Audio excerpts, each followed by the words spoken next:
Уважаемые коллеги, всем самое-самое доброе утро. Я прошу у вас еще пару минут ожидания. Мы ожидаем Валентину Васильевну.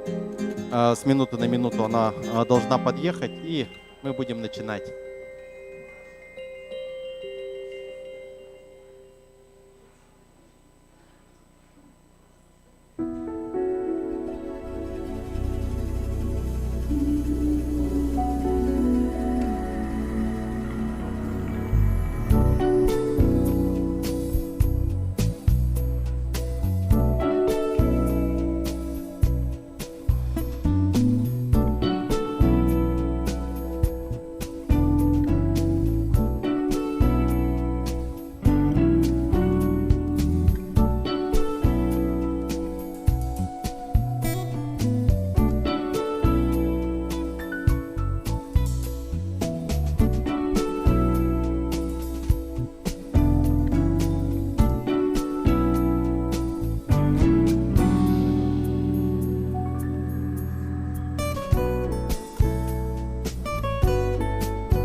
Говорить.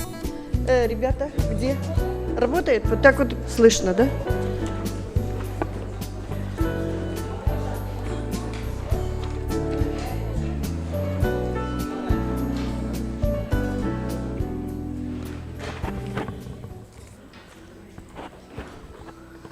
Все, начинаем. Добрый день, дорогие друзья. Мы начинаем наше совещание директоров Управления инновационными процессами в условиях модернизации библиотек. Сегодня на нашем мероприятии присутствуют 15 руководителей централизованных библиотечных систем Республики Коми, 6 руководителей смотрят нас онлайн. Кроме того, в этом зале присутствуют руководители республиканских библиотек, представители библиотек СГУ и КРИРО и ПК. Кроме того, мы находимся на площадке литературного музея имени Ивана Алексеевича Куратова и благодарим руководителей музея за такую возможность провести это мероприятие в стенах этого замечательного учреждения. Я предоставляю слово приветственное Жиделевой Валентине Васильевне, заместителю председателя Государственного совета Республики Коми. И вам слово, пожалуйста.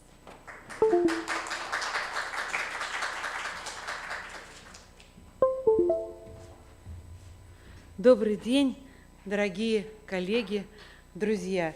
Я приветствую вас от имени Государственного совета Республики Коми и передаю привет лично от председателя Сергея Анатольевича Усачева с пожеланиями эффективной работы в рамках наших мероприятий. И благодарю от себя лично, дорогие друзья, потому что вы являетесь хранителями всего того наследия, которое собрали наши предшественники до нас, и вы продолжаете приумножать фонды наших библиотек, бережно относясь к ним и помогая всем тем, кто нуждается в том наследии, которое вы храните. А я думаю, это мы все.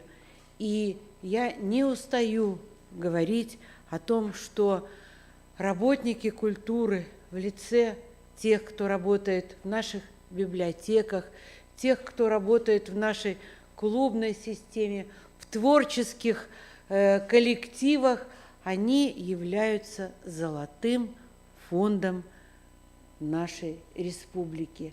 На ваших плечах вы подчас, наверное, и сами не осознаете, какая ответственность в связи с этим лежит. И я рада, что когда-то мне доверили войти в попечительский совет Национальной библиотеки. Очень горжусь теми людьми, которые работали за это время в попечительском совете, возглавляли его и помогали нашей национальной библиотеке. А наша национальная библиотека, она всегда была тем плечом, которое подставляет практически всем библиотекам Республики Коми, и муниципальным, и библиотекам школьным, вузовским, других заведений. У нас ведь были когда-то и НИИ, эти фонды затем вот к нам в Лесной институт поступали. Сегодня тоже на площадке Государственного совета, пусть небольшой, но есть свой библиотечный фонд, и я знаю, как мы им дорожим.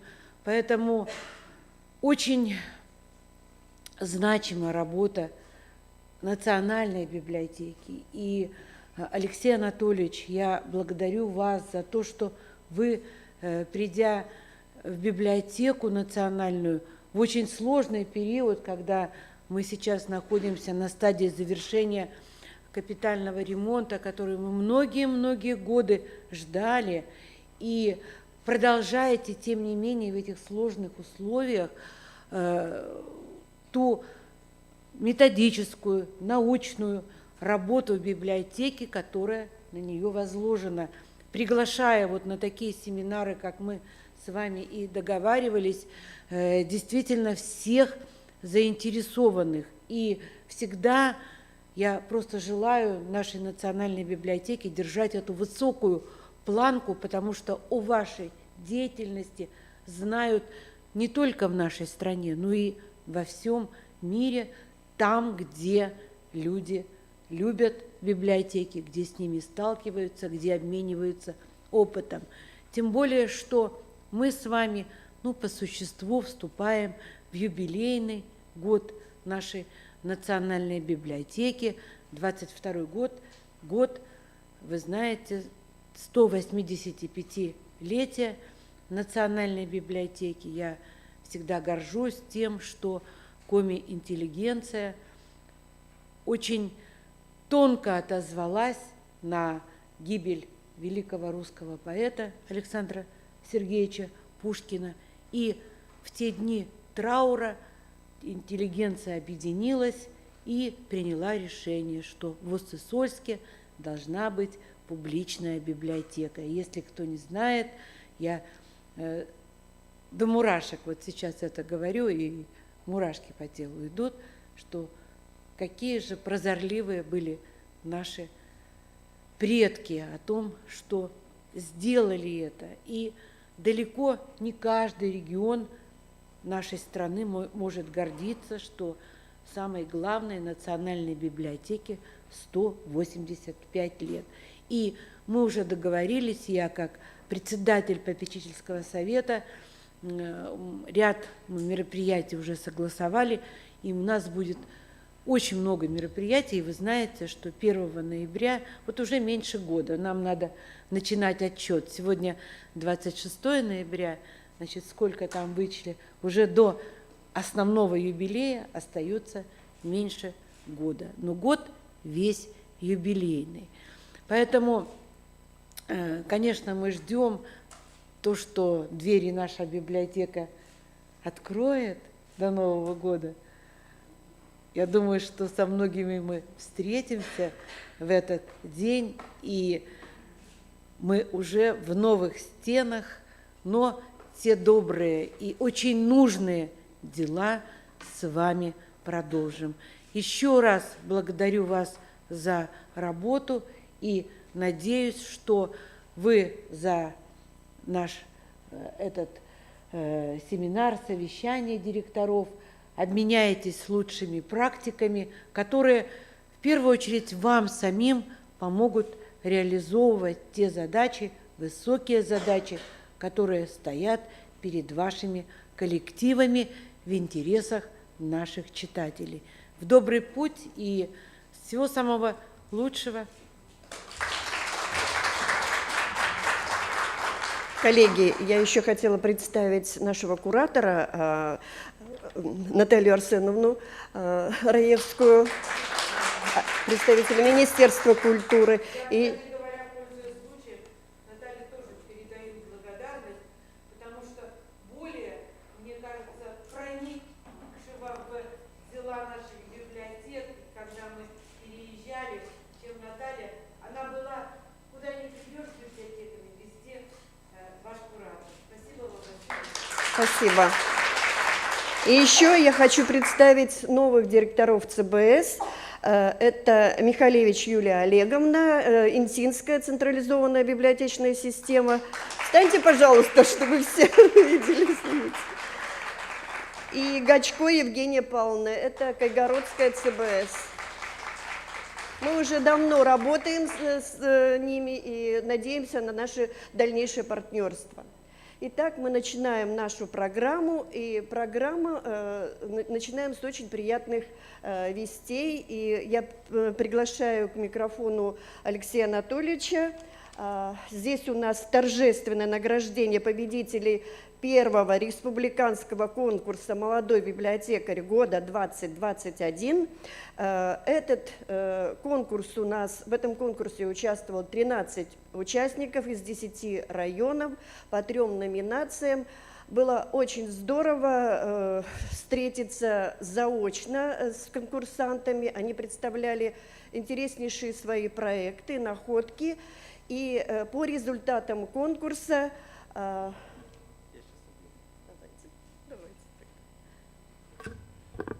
Спасибо, Людмила Николаевна. Уважаемые коллеги, всем еще раз самое-самое доброе утро. Я бы хотел сказать несколько слов, что вот все, что сегодня происходит в библиотечной сфере, честно говоря, было бы невозможно без наших партнеров. В первую очередь, это же наше Министерство культуры, туризма и архивного дела, которое поддерживает инициативы национальной библиотеки во всех ее проявлениях, во всех их начинаниях. И, конечно же, без поддержки Государственного совета Республики Коми, без поддержки депутатов, депутатского корпуса. Я, Валентина Васильевна, кого не увижу из коллег, все спрашивают: Алексей, когда откроется библиотека?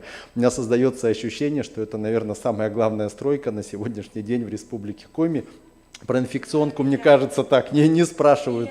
Да, приятная стройка. Вот. И в преддверии вот таких мероприятий, цикла юбилейных мероприятий, которые будут отмечаться в следующем году, о которых я вам расскажу, о наших идеях, о наших задумках поделюсь. Я вас всех приглашаю присоединиться к этим идеям. Ну, а сейчас давайте начнем торжественное награждение победителей первого в Республике Коми конкурса «Молодой библиотекарь», который направлен в первую очередь на популяризацию профессии библиотекаря. И вы знаете, в этом году впервые за много лет в конкурсе в колледж культуры на библиотечное дело был конкурс. Да, то есть всегда добирали, а сейчас пошел конкурс. Это благодаря вам, благодаря вашему вкладу, благодаря тому, что мы открываем модельные библиотеки, у людей меняется мнение, и люди верят в эту профессию. Это удивительно, но это факт. Это очень и очень здорово. Людмила Николаевна, давайте. Итак, за первое место. Диплом победителя республиканского конкурса «Молодой библиотекарь Республики Коми 2021» вручается Ивашовой Светлане Владимировне, главному библиотекарю Картхеровская централизованная библиотечная система.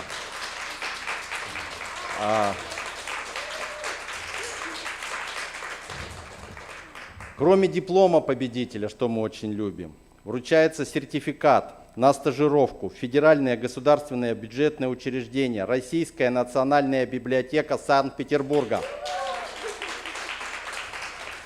Кроме этого, благодаря поддержке банка ВТБ, банк ВТБ взял расходы на проезд к месту вашей стажировки на себя. Вручается вот такой сертификат.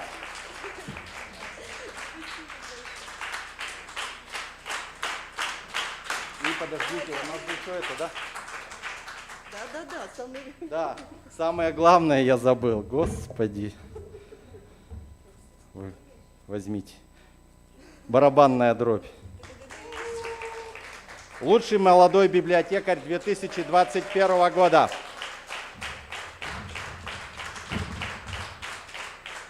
Я не знаю, как вы это все унесете. Вот такая хрустальная стелла.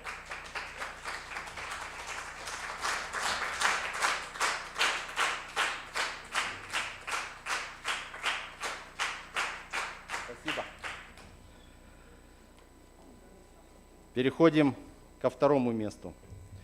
Диплом победителя за второе место республиканского конкурса «Молодой библиотекарь Республики Коми» 2021 года вручается Ануфрии Дине Васильевне, ведущему библиотекарю юношеская библиотека Республики Коми.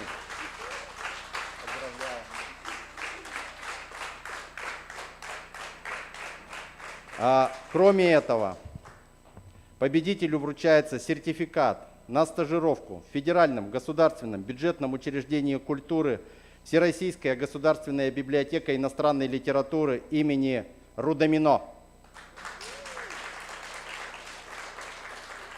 А также вручается сертификат на эту стажировку, оплата проезда до города Москвы от банка ВТБ.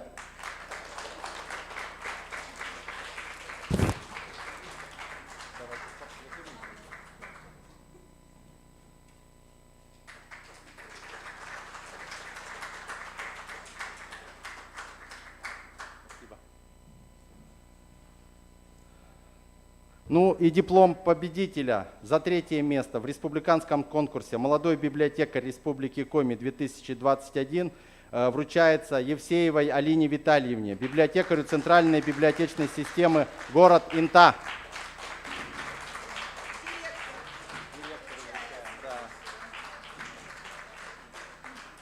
И за третье место вручается сертификат на стажировку в Государственном бюджетном учреждении Республики Коми Национальная библиотека Республики Коми.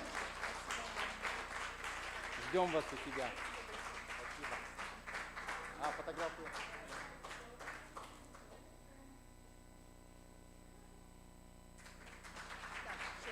Два слова. Коллеги, на этом торжественная часть не заканчивается. Наш регион успешно вошел в региональный и федеральный проект по модернизации библиотек, и мы хотим вручить благодарности тем директорам, которые успешнее всего этот проект осуществляют. По 4 библиотеки модернизированные у нас открыты в Воркуте, в городе Сыктывкаре, Сыктывкарская ЦБС, и в Усть-Куломской ЦБС. 3 библиотеки у нас открыто в Каркировской ЦБС, поэтому мы хотим поблагодарить директоров за проделанную работу и так держать, и дальше продолжать этот проект.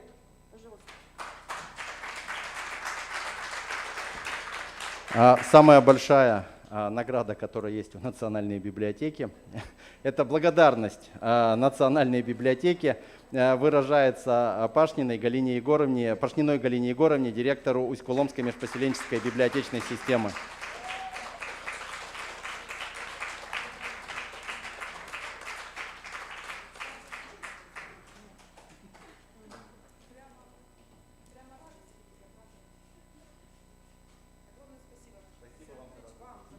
Спасибо.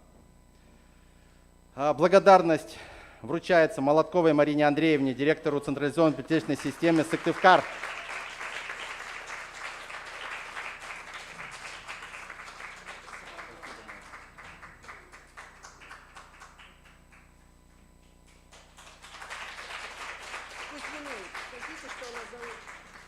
Заочно Воркута нас видит и слышит. Благодарность объявляется Кузьминой Наталье Владимировне, директору централизованной библиотечной системы города Воркута.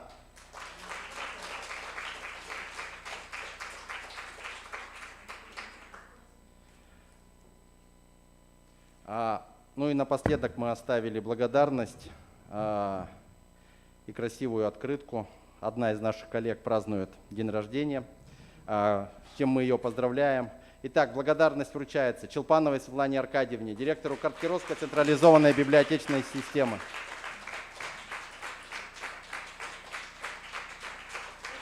С днем рождения! Спасибо вам большое.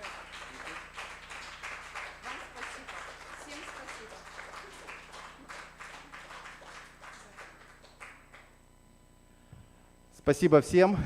Спасибо за участие в конкурсах, спасибо за участие в федеральных проектах. В следующем году мы будем проводить конкурс на лучшую библиотеку, а через год мы вернемся к молодому библиотекарю. Спасибо. Алексей Анатольевич не уходит. Мы начинаем уже рабочую программу, и Алексей Анатольевич представит мероприятие, которое мы будем проводить в рамках празднования 185-летия Национальной библиотеки Республики Коми. Итак, коллеги, давайте приступать теперь к рабочим моментам. Мы все получили заряд эмоций, заряд флюидов, скажу так, и приступим. Сегодня на ваш суд будет представлен план юбилейных мероприятий. Причем тот план, который мы сегодня представляем, это задача сверх того, что делается традиционно в библиотеках.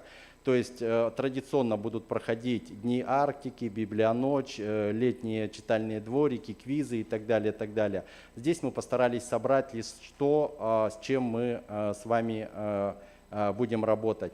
Итак, основные цели, зачем и для кого мы будем это делать. В первую очередь, мы планируем развитие библиотечного сообщества и национальной библиотеки как некий интеллектуальный центр. Библиотека как научный и методический центр. Библиотека как стимул саморазвития, выявления талантов и генерации идей. И библиотека как ориентир в информационном поле. Вот исходя из этих 4 целей и построен весь наш цикл мероприятий. Для кого мы это делаем? Конечно же, для специалистов, партнеров, наших читателей, для государственных структур и для нашего научного сообщества. Начну с издательских проектов. То, что мы планируем к изданию в 2022 году. Я еще забыл сказать, что у нас юбилей республики перешел на следующий год, и так или иначе он будет совпадать с циклом мероприятий. Итак, первое – это «Писатели Республики Коми». Эта книга уже издается, мы ее планируем презентовать в январе. Выпущена она будет на грант компании «Лукойл». Вот, дальше мы работаем с санэпидстанцией, это «На страже здоровья 100 лет» Государственной санитарно-эпидемиологической службе в Республике Коми. Плюс мы подключились к проекту «100 лет Республиканской прокуратуре». В следующем году тоже будут отмечать. Мы будем проводить исследования о первых библиотеках Коми края, продолжать этот проект. Проект «Нас не обманут» будет продолжен за счет фонда «Хорошей истории» и Райффайзенбанка. Мы планируем издание «История библиотек Коми края» с 18 по 40-е годы.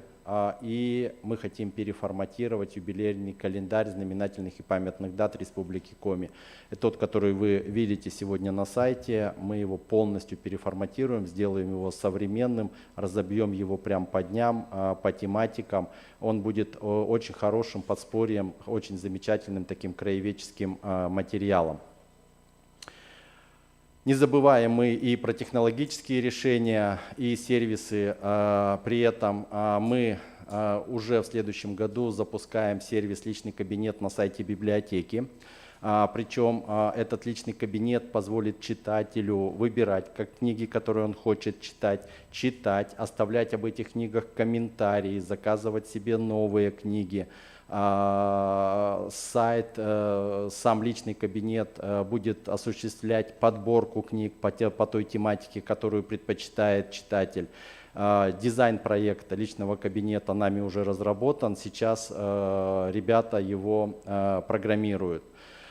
Мы продолжим сервис онлайн-оплата услуг и оплата по QR-коду. В этом году мы часть услуг перевели на этот режим работы. Здесь нашим технологическим партнером выступает Сбербанк. Мы все технологические решения отрабатываем именно с ними.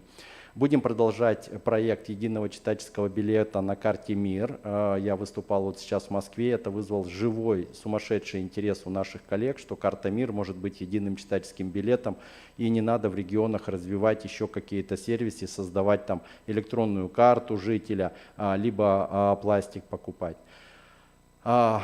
Будем проводить онлайн-квесты «Дом с колоннами». Кроме этого, мы за счет гранта президента Фонда культурных инициатив проведем модернизацию портала «Культурная карта Республики Коми». При этом он станет живым, динамичным, у него изменится структура, подача информации. Я думаю, что этот проект требует своего развития, потому что на сегодняшний день это кладезь информации о Республике Коми, кладезь краеведческой информации, вплоть до того, что у нас сегодня уже загружено туда фильмы, которые снимались на территории Республики Коми или с участием артистов из Республики Коми. Виртуальный инфотуй, статьи на коми-языке и фолгонские сказки будет реализован за счет гранта общества Кастрена. Главные библиотеки для местного сообщества. Мы в следующем году у себя в гостях ожидаем 7 российских государственных библиотек. Коллеги приедут сюда с 2- с 3-дневными семинарами, с тренингами, с круглыми столами, мастер-классами, с творческими лабораториями, с диспутами и консультациями. При этом мы сегодня обсуждаем привоз сюда каких-то выставок, каких-то интересных мероприятий для читателей. То есть если посмотреть, то это больше для нас, для нашего с вами роста, для профессионального сообщества. Конечно же, в этой полемике мы не забываем о людях, потому что какой эффект люди получат, что нового они узнают, что привнесут. И у нас есть договоренности с Российской государственной библиотекой, Российской национальной, исторической, иностранной библиотекой имени Ельцина, научно-техническая библиотека и Российская государственная библиотека искусств. Всех их ждем, все они в течение года побывают в Национальной библиотеке республики. Республиканские конкурсы. Для профессионального сообщества мы будем проводить онлайн-конкурс по работе с МБА и ДД. Совместно с Министерством культуры, туризма и архивного дела Республики Коми пройдет конкурс «Библиотекарь года 2022 год».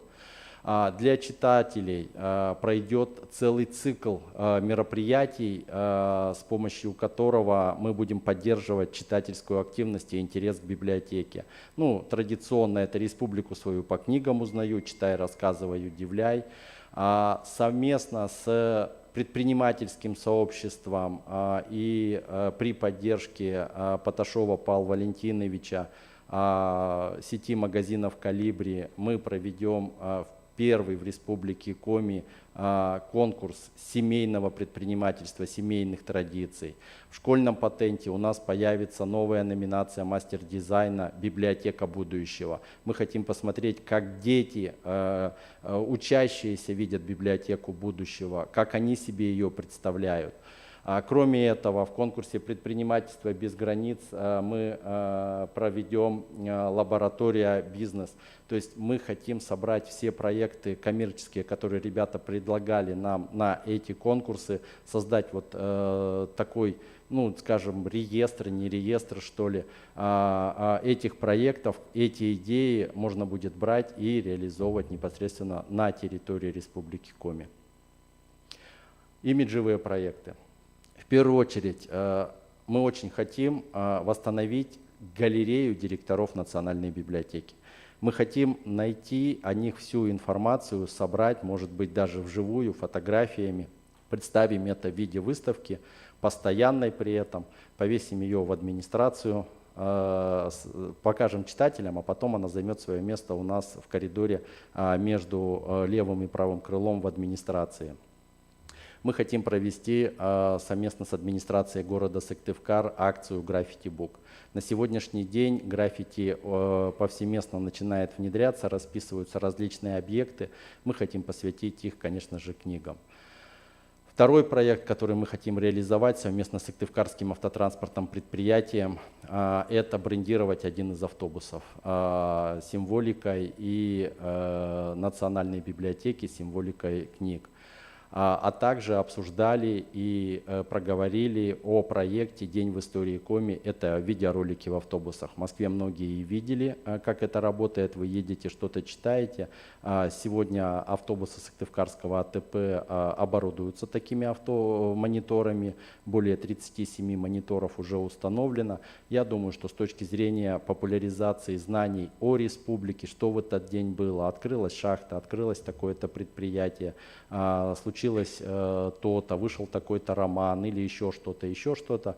Вот было бы очень удобно собрать. Дальше эти видеоролики можно тиражировать и в поездах дальнего следования показывать, ну и в залах ожидания там Сыктывкарского аэропорта либо Сыктывкарского железнодорожного вокзала. Ну это как бы вот такая задача на следующий год. Причем ролики будут емкими, короткими, буквально 2-3 минуты, чтобы можно было понять максимум информации. Я вас всех активно прошу к этому проекту потом присоединиться, потому что это кладезь информации. Я думаю, что этой работы нам хватит с вами, коллеги, не на 1 год. Конференция. Мы получили поддержку на федеральном уровне в Институте промышленной собственности по проведению на территории Коми международного форума интеллектуальной собственности и экономика регионов России. Это 9-й российский съезд центров технологий и инноваций.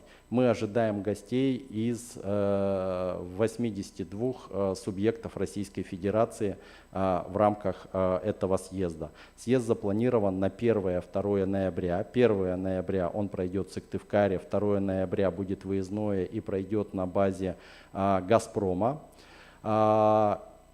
И 3 ноября, пока в планах, мы планируем провести научно-практическую конференцию «Библиотека. Источник интеллектуальной элиты и развития человеческого капитала».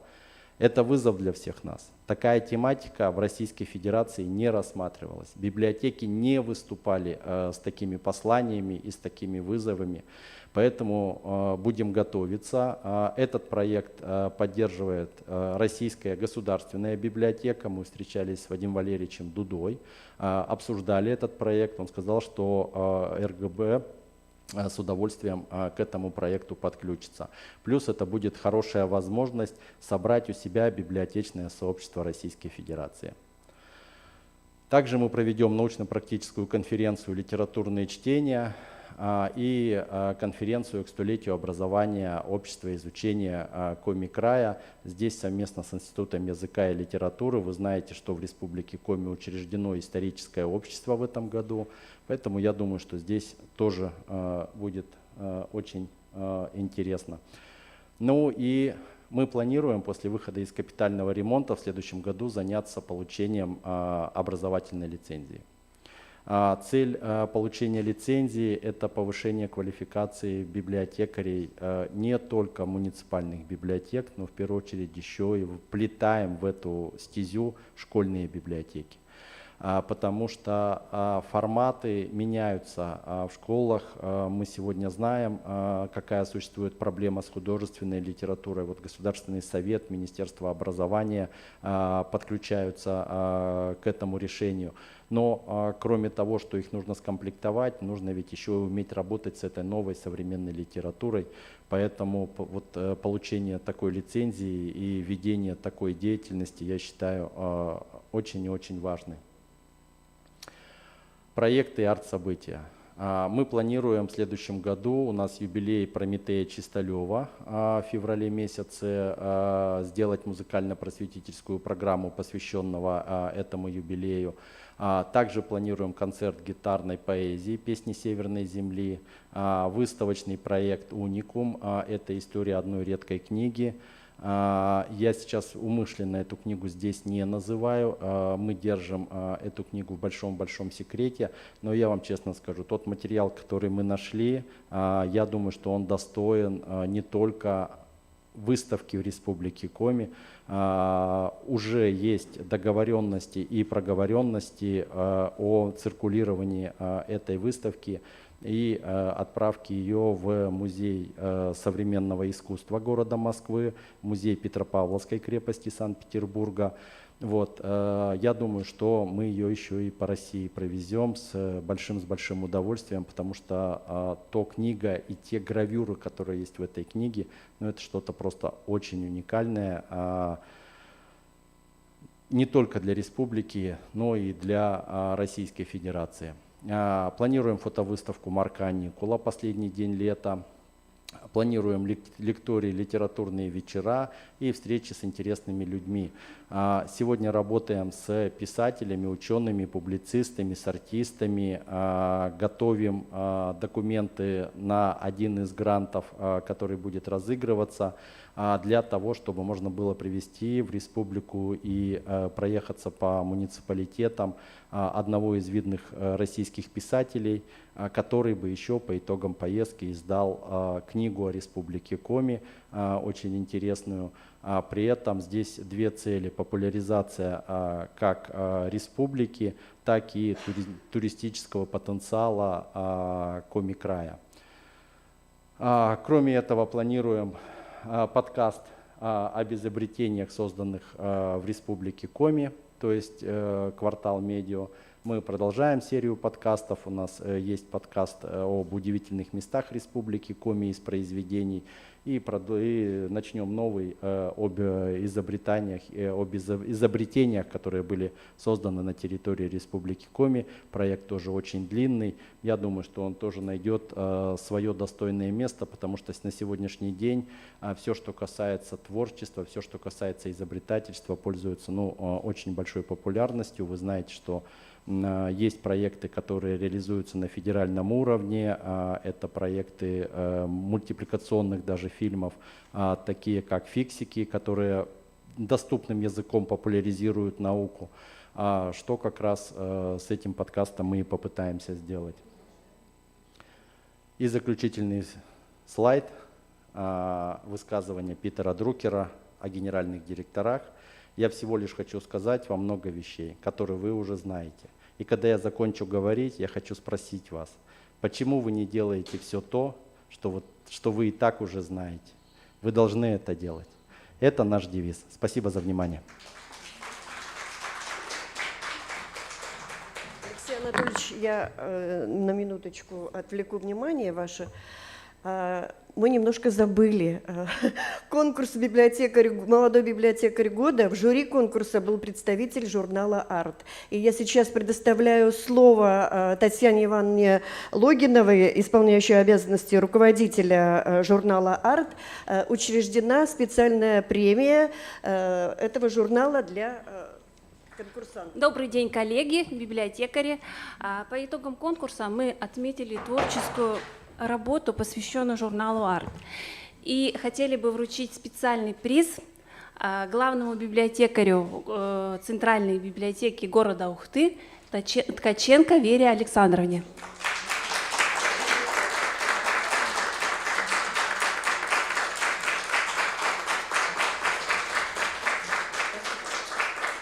И пожелать всем крепкого здоровья и интересных проектов. Спасибо. Да. Начинается следующее мероприятие. Я еще раз вас всех благодарю. Продолжит и Константин Михайлович скажет от министерства, я думаю, еще.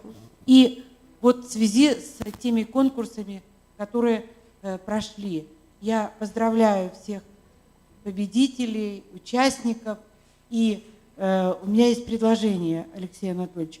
Давайте мы с вами на площадке Государственного совета, вы как руководитель, как директор и входите в общественный совет Государственного совета, вы нам как раз говорили на тех многочисленных мероприятиях о необходимости укомплектования. И я хочу сказать, что впервые мы федеральные средства получили в этом году на укомплектование. Скажет Алексей Анатольевич, а я предлагаю на площадке Государственного совета встретиться с молодыми библиотекарями Республики Коми. Давайте найдем формат наш комитет по социальной политике, и вы до депутатов. А то я прихожу, а вам, может быть, кажется, что вот поздравили и разошлись. Я вас уверяю, что это не так. Я бы тоже хотела показать, как нам можно эффективно работать с двух сторон в интересах наших читателей. Где-то нужны дополнительные деньги, где-то нужны ремонты библиотек, вот модернизация. Я уж об этом не говорила, потому что мы 2-3 последних года только об этом и говорим, и Константин Михайлович знает, что Республика Коми сегодня является флагманом в этом направлении в Российской Федерации. Но нам же нужно еще, нам нужны и новые формы работы, поэтому давайте мы запланируем это мероприятие, и я с удовольствием приглашаю на эту площадку всех заинтересованных. Особенно мне хочется молодых библиотекарей. Договорились. Спасибо. Спасибо, Валентина Васильевна, спасибо большое. Сейчас. К нашему собранию присоединился первый заместитель министра культуры, туризма и архивного дела Республики Коми Баранов Константин Михайлович. Константин Михайлович, слово.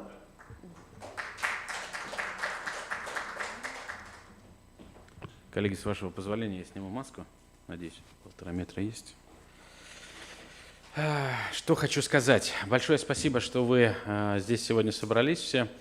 Знаете, вот, что бы ни происходило, какие бы мероприятия ни происходили вокруг нас, работник библиотеки всегда, знаете, не унывает. И вот я не знаю, как сейчас попробую описать то чувство, когда я зашел и увидел вас.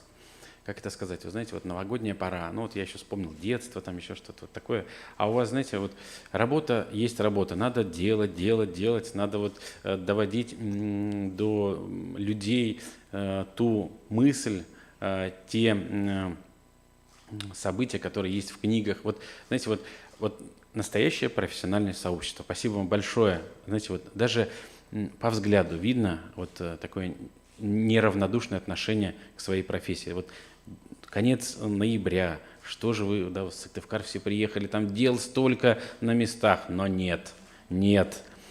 Надо собираться вместе, надо общаться, надо делиться опытом, и самое главное, знаете, вот то живое общение, которое может быть, тот обмен мыслями, который может быть, это самое ценное. Поэтому вам всем большое спасибо, что здесь собрались.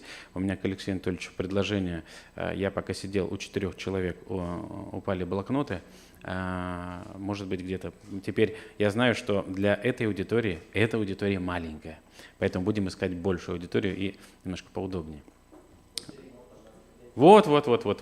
Я думаю, что следующее наше собрание будет там. Уважаемые коллеги, что хочу сказать. Все вы знаете, что мы сейчас ведем работу и на апрельскую сессию, на согласительной комиссии в Государственном Совете нам поддержали наше предложение об увеличении. В следующем году дополнительно дадут 10 миллионов на пополнение книжных фондов. Это плюсом к тому, что уже сейчас есть. И 30 миллионов дадут на модернизацию модельных библиотек дополнительно. Поэтому ваша задача в проектный офис, знаете, кто быстрее, чьи пирожки будут теплее, ну, до декабря, знаете, праздник нам приходит, просьба в проектный офис обновить заявки, где что мы должны... Чего? Ну, забросать-то не надо. Да. Значит, смотрите, мы с вами... Но у следующего года будет одна такая маленькая особенность. Те, кого мы в этом году уже поддержали... А книжпогост есть? Отлично. Отлично. Просто у тех дополнительных денег будет одна особенность. Они будут чуть позже на 4 месяца. Поэтому времени для раскачки будет мало. Надо будет все это оперативно сделать. Что еще хотел сказать? Значит, у нас есть письмо Министерства культуры России. Я вот обращаюсь и к проектному офису и к Наталье Арсеновне.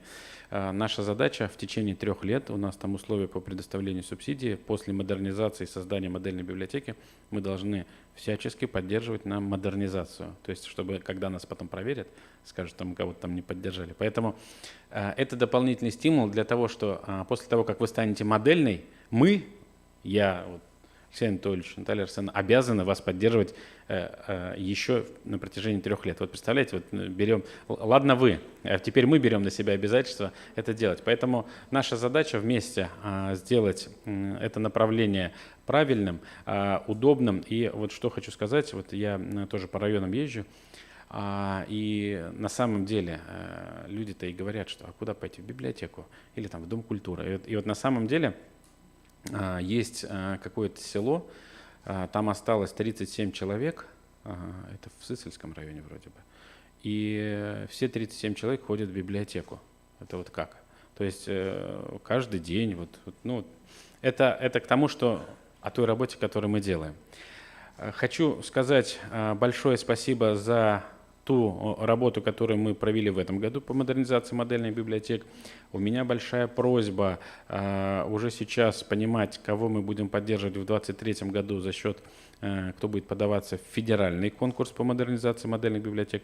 Чтобы вы понимали, дополнительно 2,5 миллиарда рублей дали на федеральный конкурс. Так что и самый главный вопрос, посмотрите все свои заявки, которые вы подавали.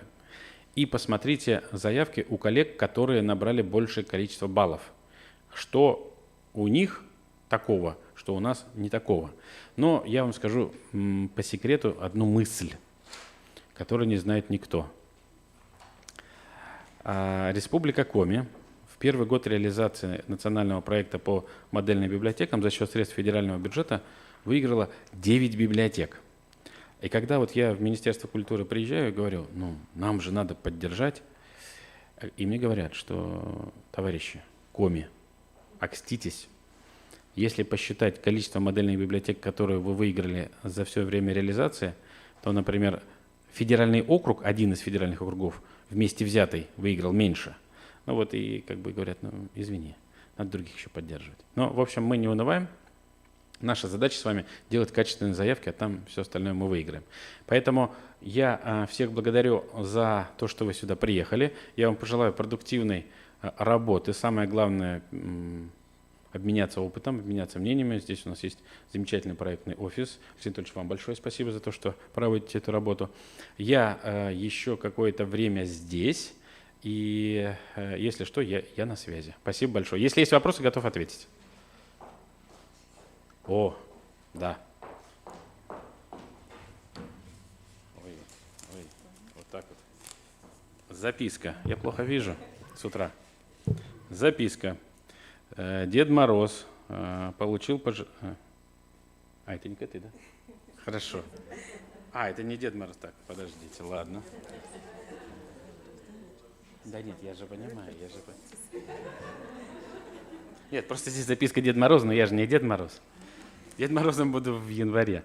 Да, у нас здесь, сейчас скажу, среди нас есть человек, которому в этот день 18 лет. И когда говорили, что давайте соберем всех молодых, и предлагаю первым самого молодого пригласить этого человека на это мероприятие и создать союз молодых специалистов, библиотекарей, Светлану Аркадьевну Челпанову. Можно я вас сюда?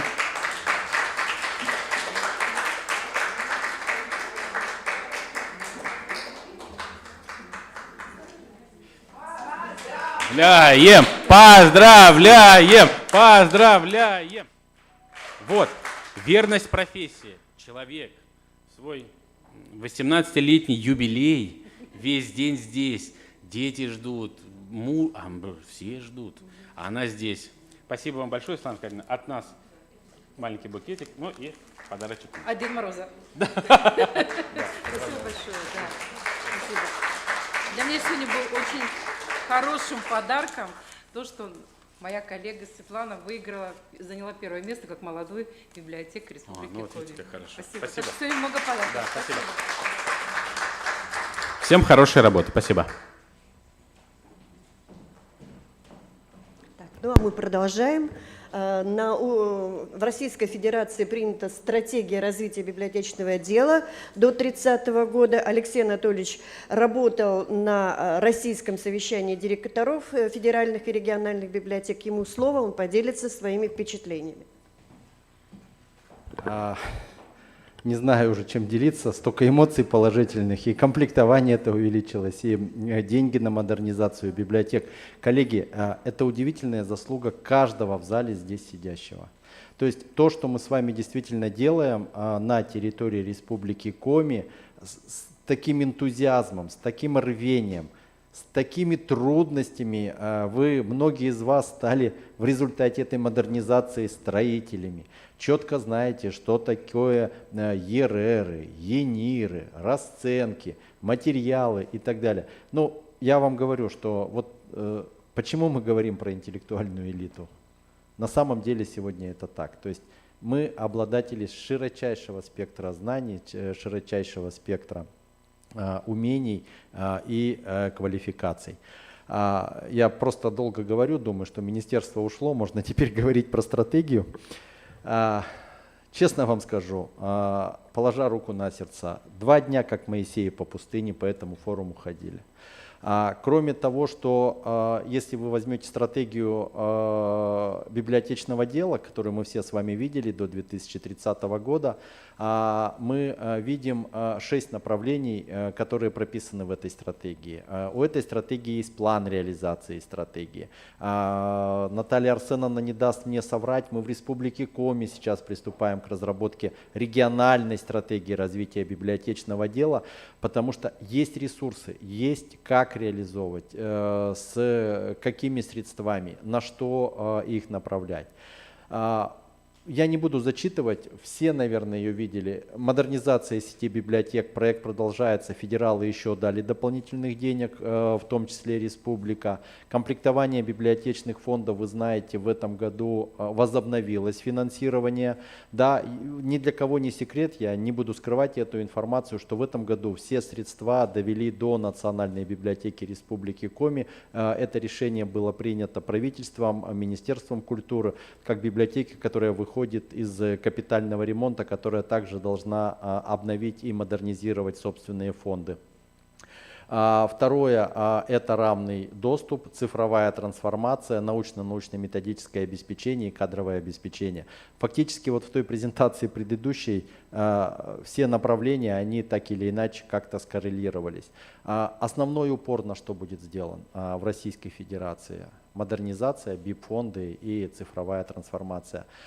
Причем сама цифровая трансформация не ради переноса книг в электронный формат, потому что нам, ну вот всем здесь сидящим, если, наверное, все наши жизни сложить, нам не хватит на то, чтобы это можно было сделать, перевести в эту цифру. Все равно книга останется книгой, об этом все говорят, все библиотечное сообщество, но изменятся сервисы обслуживания, изменится качество обслуживания. Люди сегодня привыкли приходить, чтобы их обслужили быстро, четко, качественно, без каких-то очередей и так далее, и так далее. И без вот этой трансформации внутренних процессов, ну, нам никак не обойтись, без цифровых сервисов, без развития этого направления.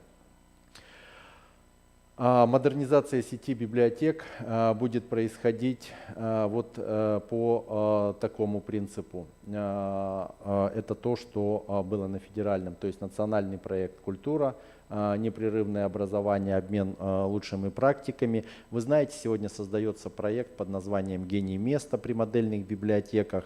Мы с вами люди взрослые и понимаем, что это проект больше имиджевый, да, который не привнесет как бы в качестве там обслуживания или не привлечет модернизацию там фондов, он больше направлен на имиджевое продвижение. Точно так же создают на федеральном уровне структуры по обучению. Вот. Ну и большое внимание на сегодняшний день на федеральном уровне, я думаю, что и на нашем, это на управление имуществом, инвестиции и безопасность. Важное, что вам хочу сказать, смотрите, библиотеки, которые мы когда-то с вами прятали в КДУ, Федеральные деньги на комплектование до них не дойдут. Дойдут только на библиотеки, которые в самостоятельном подразделении. Многие регионы Российской Федерации, модернизируя отрасль, пошли по пути, что их впихнули туда, потеряли так называемую сеть. Поэтому я вас очень прошу, приедя к себе домой, посмотрите, что у вас с такими учреждениями. На них федеральные деньги не пойдут, мы их не модернизируем и не сможем модернизировать. То есть здесь надо хорошенько нам с вами над этим подумать, поэтому вот это касается имущественный комплекс. Ну и первоочередные меры безопасности, конечно, при посещении, при проведении мероприятий.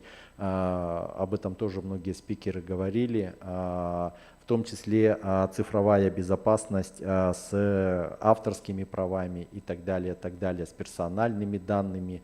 Там ужесточаются все больше и больше эти требования, поэтому мы сегодня думаем над созданием системы, с помощью которой читатель, зарегистрированный на госуслугах, мог бы стать пользователем системы АПАК, и в АПАКе не надо было бы хранить его персональные данные. Над этим проектом мы тоже сегодня вместе с АПАКом работаем, размышляем и думаем, как это сделать. Я знаю, у Ирбиса это сделана технологическая связка в одной из библиотек, по-моему, в Иркутской области. Они ее развернули, но тоже что-то не очень хорошо работает, нет этой связи. Еще у меня к вам всем одна большая просьба. Когда вернетесь домой, мне нужно от вас всех получить информацию о соединении ваших библиотек с интернетом. Прямо по адресам. Адрес такой-то, сеть такая-то используется. 2G, 3G, модемная связь, оптоволокно у кого-то лежит. Для чего я это у вас прошу? Мы работаем сегодня с Ростелекомом. Ростелеком от Республики Коми подает заявку на федеральный уровень в части протяжки и подключения оптоволокна до каждой библиотеки. Может быть, мы это соберем для себя, но, по крайней мере, у меня появится возможность и информация двигаться с этим проектом в нашем Минцифры. Потому что вот посмотрите результат нашей работы. Стали обсуждать комплектование, увидели какой-то результат. Модельные библиотеки всех интригуют, всем это нравится и очень большие отзывы. И статистика показывает, посещение модельных библиотек, посещение выросло. Поэтому дальше без модернизации, без интернета, без создания хороших, качественных рабочих мест, без широкополосного доступа, вот мы задохнемся. Мы не сможем предложить электронные ресурсы, мы не сможем предложить национальную электронную библиотеку, российскую национальную библиотеку и так далее. Поэтому это такое следующее движение, которое сегодня начинает как-то формироваться и развиваться. Я бы Ростелекому передал, что у нас 311 библиотек плюс 5 государственных. Вот говорю, у 5 государственных все хорошо, а у 311 все плохо. Давайте во все оптоволокно поведем. Хорошо, они сказали, мы примем ваши цифры. Просто проинвентаризируйте у себя. И если это не сложно, до конца следующей недели направьте в нацбиблиотеку эту информацию, мы ее сведем и дальше уже будем работать непосредственно с Ростелекомом. А Ростелеком является у нас попечителем библиотеки, поэтому тоже крайне заинтересован. Ну, во-первых, это деньги для него и рабочие места. Во-вторых, он крайне заинтересован в этой модернизации. Библиотечные фонды. Очень много говорилось о ведомственной программе сохранности библиотечных фондов до 2030 года. На федеральном уровне принято решение, пока только никто не сказал про деньги, о формировании региональных центров консервации и работы с фондами. Мы подали заявку по этому направлению, сейчас ждем результатов.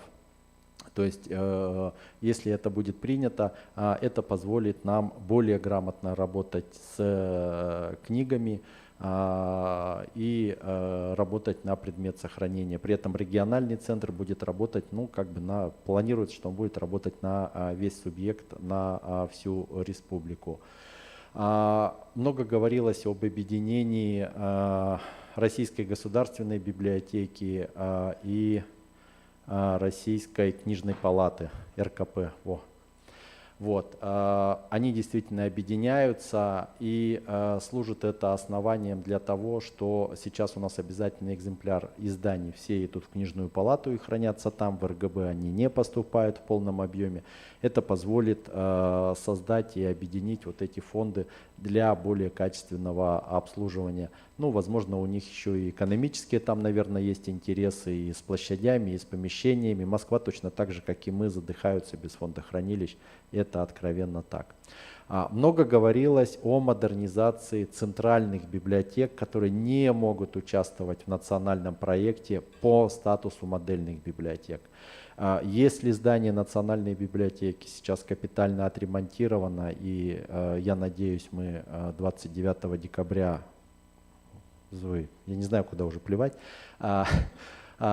все-таки откроемся, то вопросы по национальной детской библиотеке, юношеской библиотеке, библиотеке специализированной для слепых Браля, они, конечно, стоят, и эти вопросы поднимаются всем российским библиотечным сообществом, просто вот выносятся на эту повестку, потому что как так?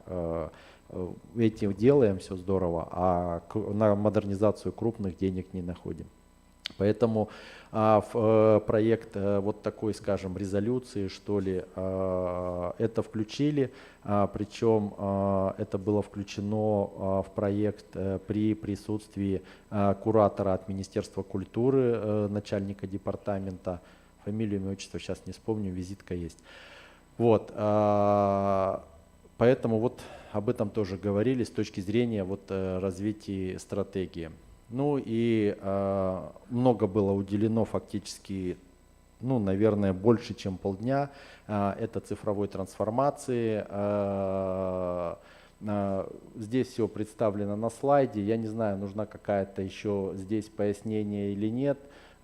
И очень много говорили о научно-методической работе с точки зрения того, являются ли, как восстановить научный компонент при центральных библиотеках, потому что статистика очень плачевная. Библиографией, библиотековедением, книговедением практически никто не занимается с точки зрения науки. Институты, ну, говорили еще о том, что профессия, вот эта научная дисциплина из технических дисциплин обратно вернулась в культуру, показывали нормативные акты. Вы это все увидите, посмотрите. Вот, так или иначе, поэтому вот на это тоже просили уделить очень большое внимание, и после ремонта мы уже с коллегами у себя в библиотеке это обсуждали, мы попытаемся, наверное, это направление каким-то образом возобновить и заниматься именно научным компонентом с точки зрения библиографии, библиотековедения и книговедения, потому что это очень важно. Без этого направления, чтобы вы понимали, невозможно будет запустить такое направление, как библиотечное дело, высшее образование на базе Сыктывкарского госуниверситета. То есть одно следует за другим. Нет вот этого компонента, соответственно, и образовательный компонент, программный компонент очень-очень сильно страдает. Мы сможем с вами лишь обучать детей в наших колледжах, а на вышку они будут уезжать в другие регионы, и не факт, что после вышки они вернутся. Поэтому это архиважная задача, архиважный вызов перед национальной библиотекой, чтобы восстановить вот этот методический компонент у нас отличный, просто замечательный. А вот научный компонент с точки зрения науки, это, конечно, задачу, которую надо будет решить. Я не знаю, получится ли в следующем году, либо через год, но все равно к ней надо подходить. СГУ уже сейчас, по-моему, 2 года не набирает, да, библиотечное дело. Набирает еще, да, но бакалавры только есть, магистратуры нет. Вот магистратуры и не будет, пока мы этот компонент с вами не восстановим. Ну вот, то есть, наверное, это был последний слайд. Спасибо.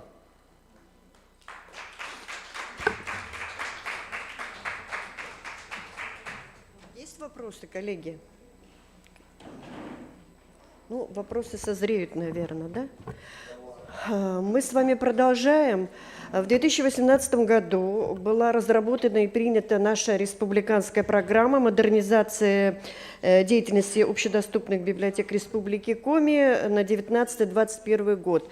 Это, как вы помните, программа разработана была перед самым началом проекта на создание модельных библиотек, федерального проекта. О результатах этой программы вам расскажет Данщикова Екатерина Леонидовна, заместитель директора Национальной библиотеки Республики Коми.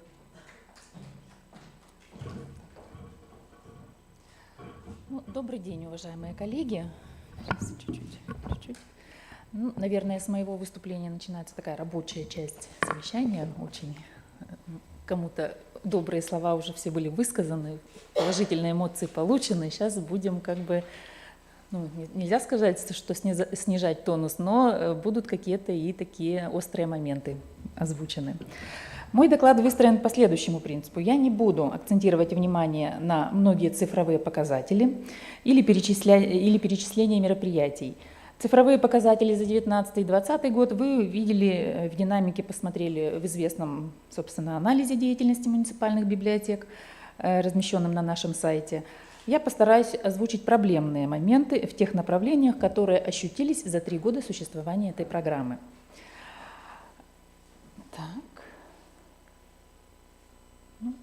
Пока так. Модернизация сети муниципальных библиотек является одним из приоритетных направлений обновления сферы культуры в соответствии с национальными целями развития России. Преобразование библиотечной отрасли осуществляется в соответствии с задачами, поставленными в Указе Президента РФ о национальных целях и о национальных целях развития РФ на период до 2030 года.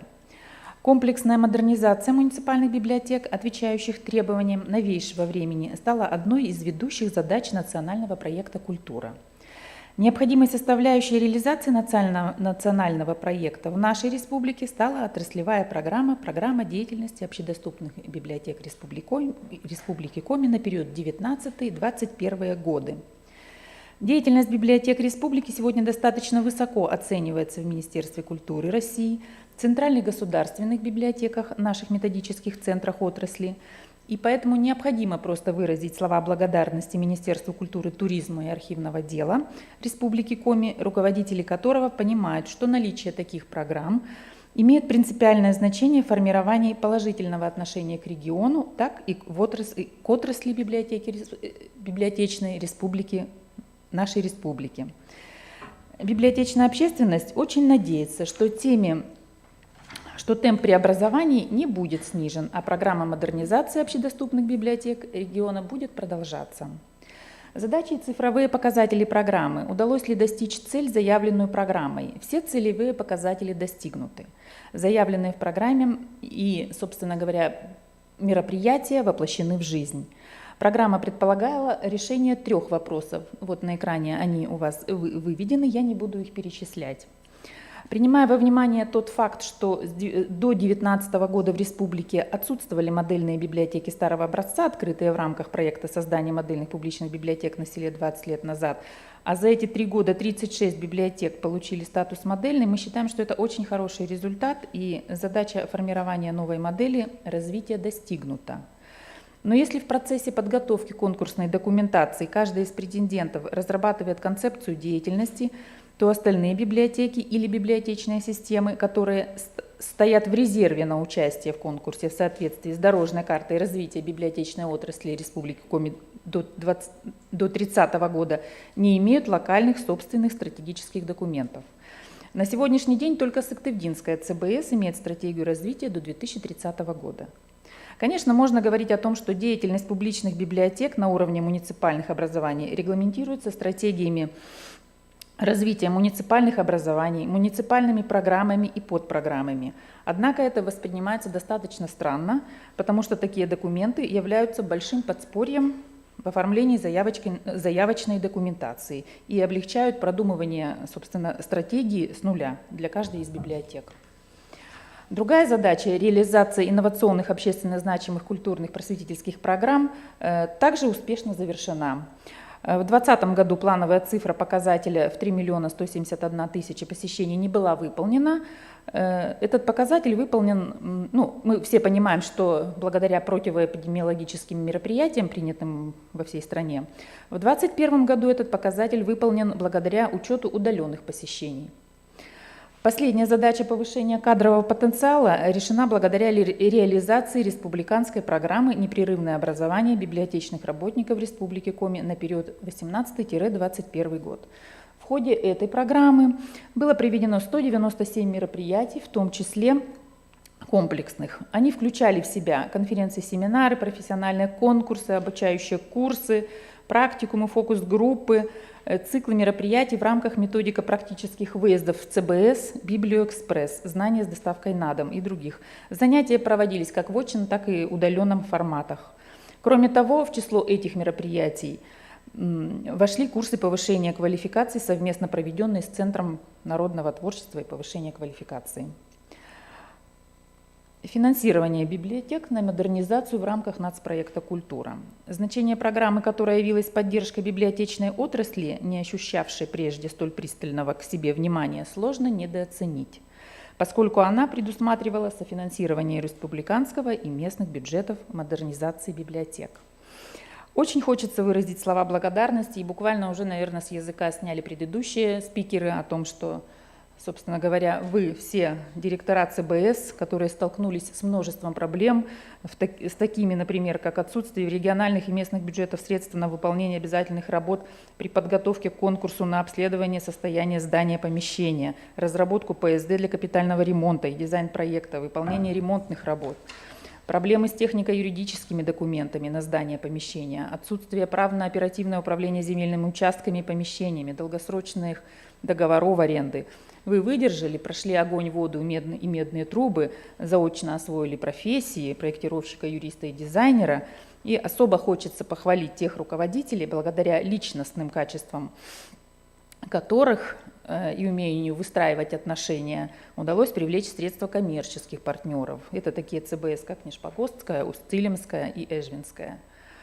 Таким образом, в ходе решения поставленных задач национальной программой «Культура» и данной программы, выработанным механизмом и инструментом ее реализации в республике, проведена полная инвентаризация библиотечных ресурсов, отразившаяся в дорожной карте до 2030 года. Модернизация библиотечно-информационных технологий, включение библиотек в информационную среду.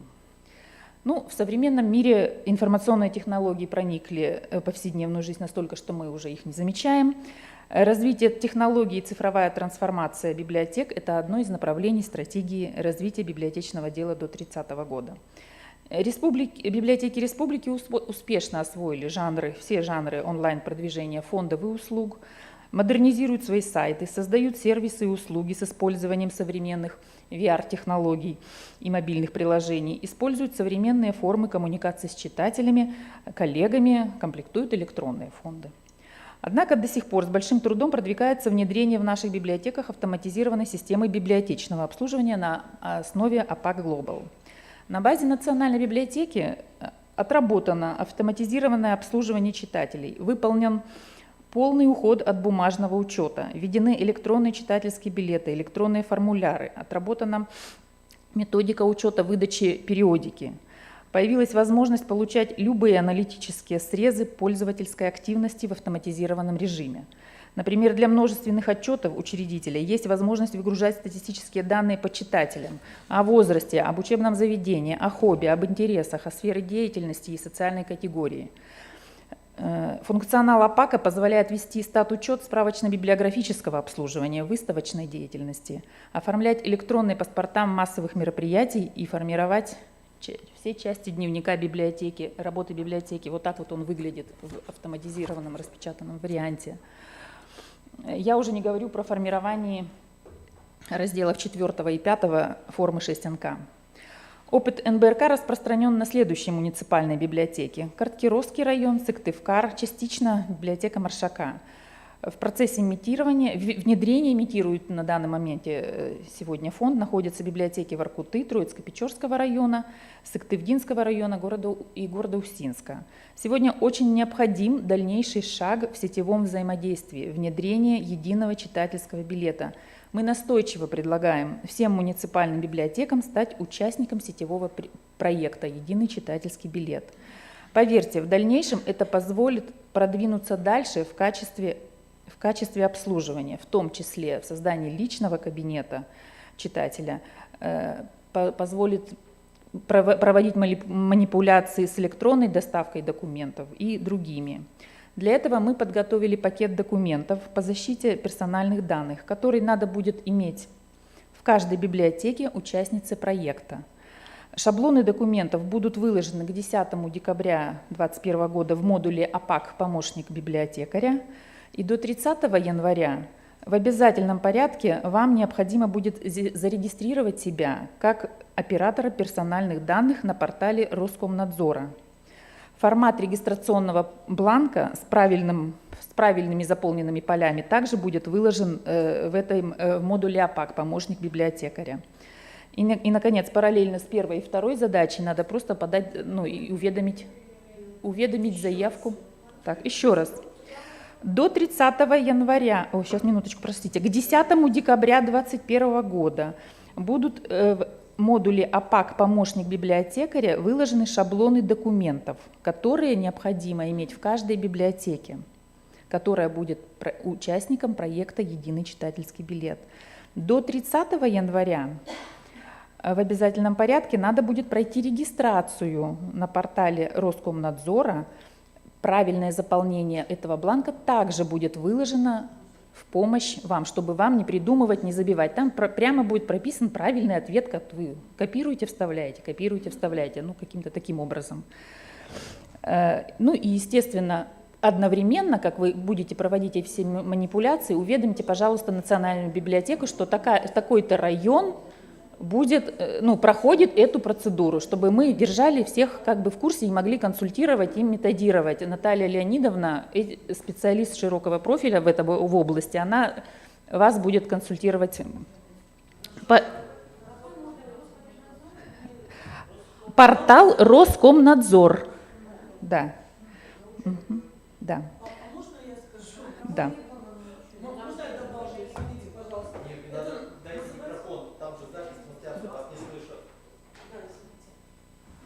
Немного добавлю, поясню, да?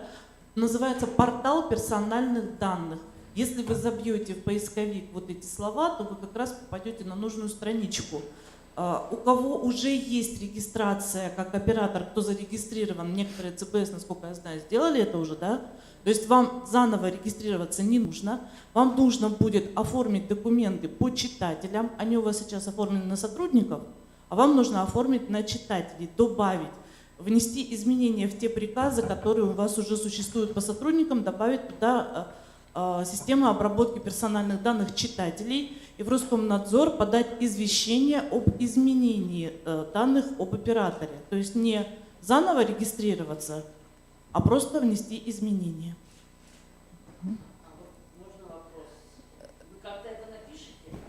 Еще раз говорю, все шаблоны документов будут сложены в АПАКе. Я понимаю про сроки, когда что сделать. Просто я боюсь, что мы своим специалистам не совсем верно Екатерина сможем Леонидовна, передать. мы... Давайте мы сделаем рассылочку директорам. Письмо, рассылочку в понедельник, до всех доведем. Да. И Екатерина Леонидовна госучреждениям тоже не забудьте отправить. Хорошо. Ага. Итак, поверьте, за каждым усовершенствованием программы стоит длительная и кропотливая работа целой команды IT-специалистов и юристов. Я сейчас говорю о специалистах Национальной библиотеки Республики Коми, которые всегда готовы предоставить техподдержку в лице этих товарищей и, собственно, поддержку всем вам. Все вы высококвалифицированные специалисты, и нет необходимости говорить о том, что все передовые библиотечные регионы России перешли к использованию единого читательского билета, поэтому ждем ваших заявок. Далее. Модернизация информационных ресурсов. Следующая боль из программы, с которой хочется справиться совместными усилиями. Одним из механизмов решения основных задач стратегии в части обеспечения равного и свободного доступа граждан к достоверной информации является создание национального библиографического ресурса как единой системы сбора, обработки и предоставления в пользование населению. У всех есть понимание необходимости дальнейшей работы в области каталогизации, создания и ведения авторитетных файлов, создания коммуникативных форматов обмена информацией. Упорядочение в республике информационных ресурсов позволит перейти к решению таких задач, как установление семантических связей искусственного интеллекта посредством сводного электронного каталога библиотек Республики Коми. Это совсем не за горами. Такой, казалось бы, для всех нас родной чисто библиотечный корпоративный проект, сводный электронный каталог библиотек Республики Коми, пробуксовывает несколько лет. Среди участников проекта все 21 центральная муниципальная библиотечная система, а также 3 государственных. Ряд библиотек сохраняют электронные каталоги и базы данных в Ирбисе. Это Книжпогостская, Печорская, Ухтинская и Эжвинская ЦБС. И если с внесением книжного фонда все более-менее понятно, с небольшими погрешностями, тут неплохие показатели по приросту библиографических записей и ретро-конверсий, то в росписи периодических изданий сложилась нехорошая тенденция, которую надо просто необходимо как-то прервать. Несоблюдение сроков предоставления планов и отчетов стало традиционным. Качество записей низкое, и после замечаний координатора они не исправляются. Пробелы в хронологической глубине увеличиваются. Сейчас расскажу о таком показательном отрицательном примере, который мы испытали сами. 3 года назад мы пытались поучаствовать в проекте, я сейчас, конечно, могу соврать с названиями, памятниками деревянного изотчества России. Что-то такое было, которое делала библиотека, Новосибирская, по-моему, областная библиотека. Уже не берусь, правильное название произносить. Значит, суть этого проекта в том, что мы должны были из, опять же, сводного каталога скинуть все наши библиографические записи и предоставить этот список Новосибирскую. Я вот сейчас точно не помню, какую областную библиотеку. Мы по своей простоте душевной, как библиографы, скопировали, вставили, не откорректировали ничего, понадеясь на то, что библиографические записи же делают библиографы. И потом нам пришлось краснеть, наш список не приняли и сказали, с множественными красными помарками вернули нам взад и сказали: ужас. Поэтому это наглядный пример, за который нам пришлось краснеть. Поэтому очень хочется до вас довести, чтобы работа в каталоге велась качественно. Так вот, отмечу качественную работу тех ЦБС, каталогизаторы которых делают это хорошо. Карткировская ЦБС, Сыктывкарская ЦБС, Троицко-Печорская, Усинская ЦБС и Уктыльская. Молодцы, за них не стыдно. Совсем не принимают участие в росписи Ухта и Воркута. Нам совершенно непонятна подобная инсинуация от городских ЦБС. Работа эта нужна прежде всего не для национальной библиотеки, а для читателей. Мы заняты у всех, и у всех одни и те же проблемы. Но наши и ваши проблемы не должны волновать читателей.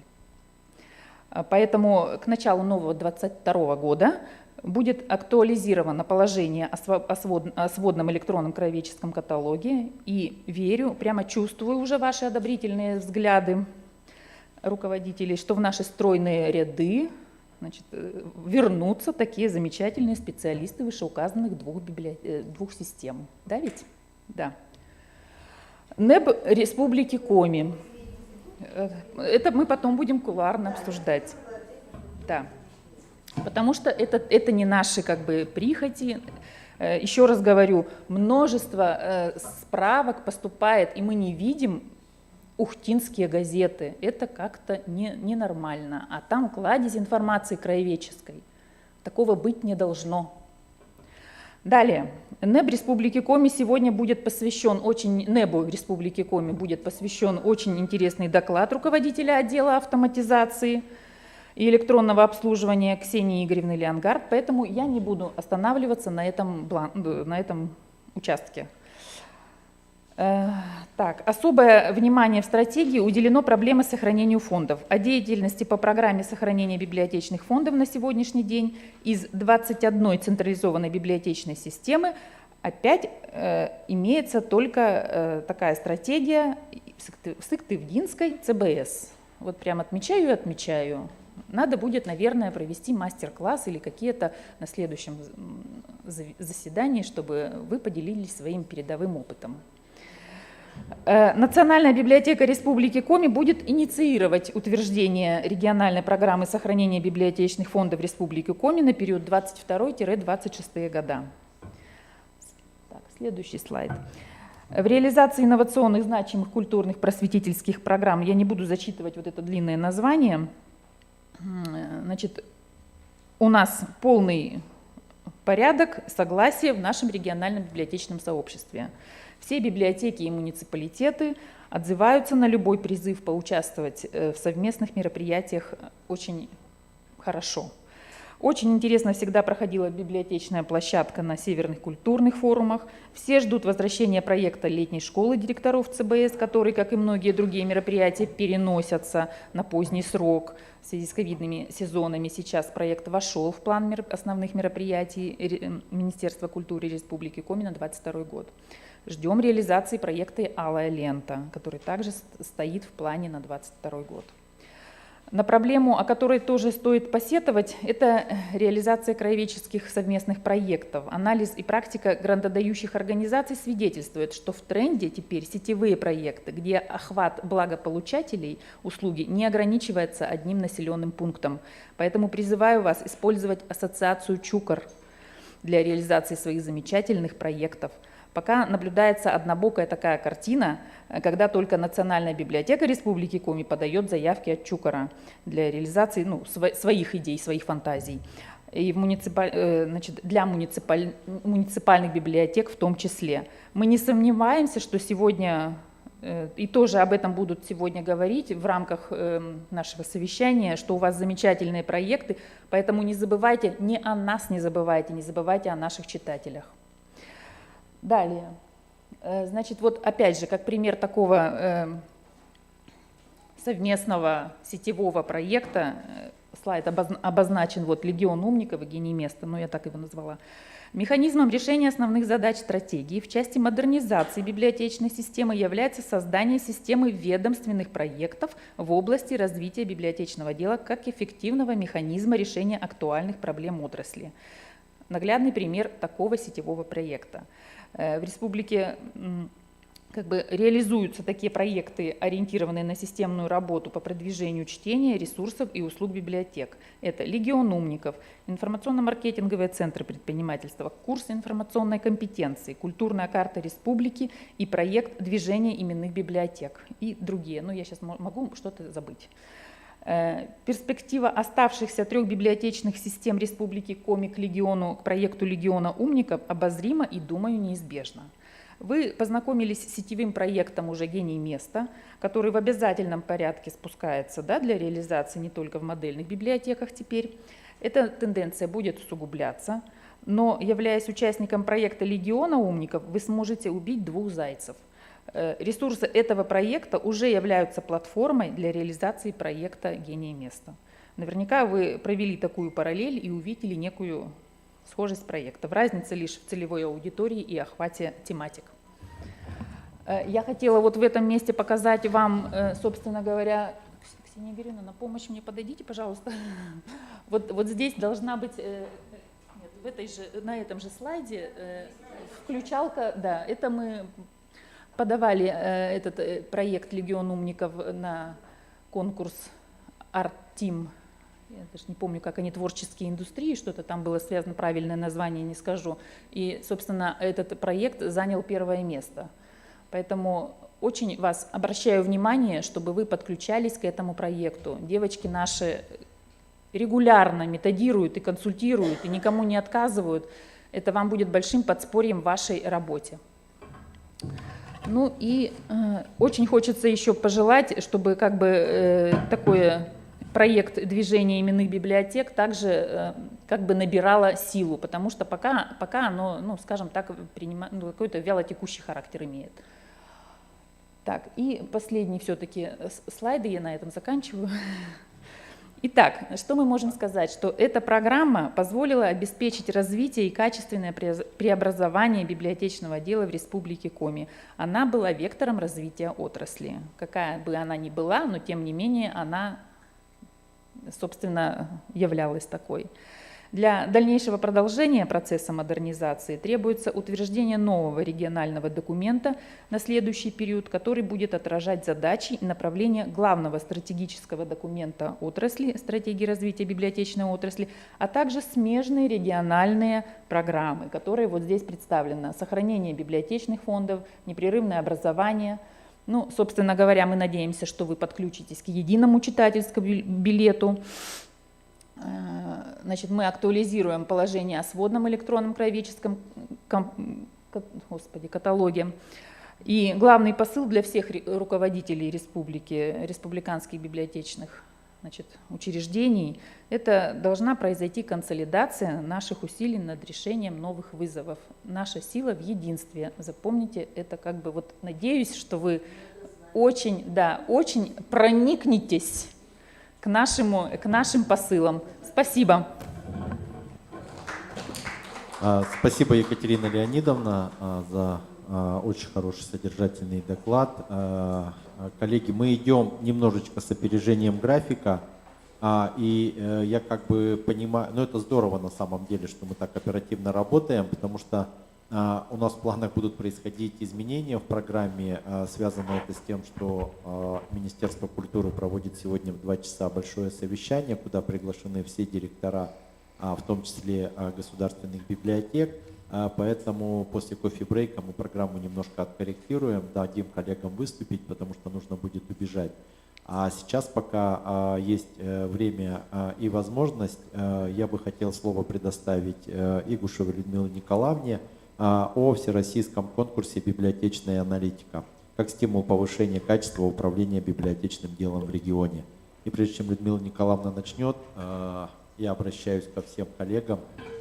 Спасибо вам большое за тот материал, который вы приготовили. Вы знаете, что доклад Национальной библиотеки среди 70 библиотек Российской Федерации занял 1-е место. Мы привезли, денег нам не дали, но красивый диплом, который, я очень надеюсь, украсит, да, наш там стенд. Мы будем по ходу собирать уже такую коллекцию.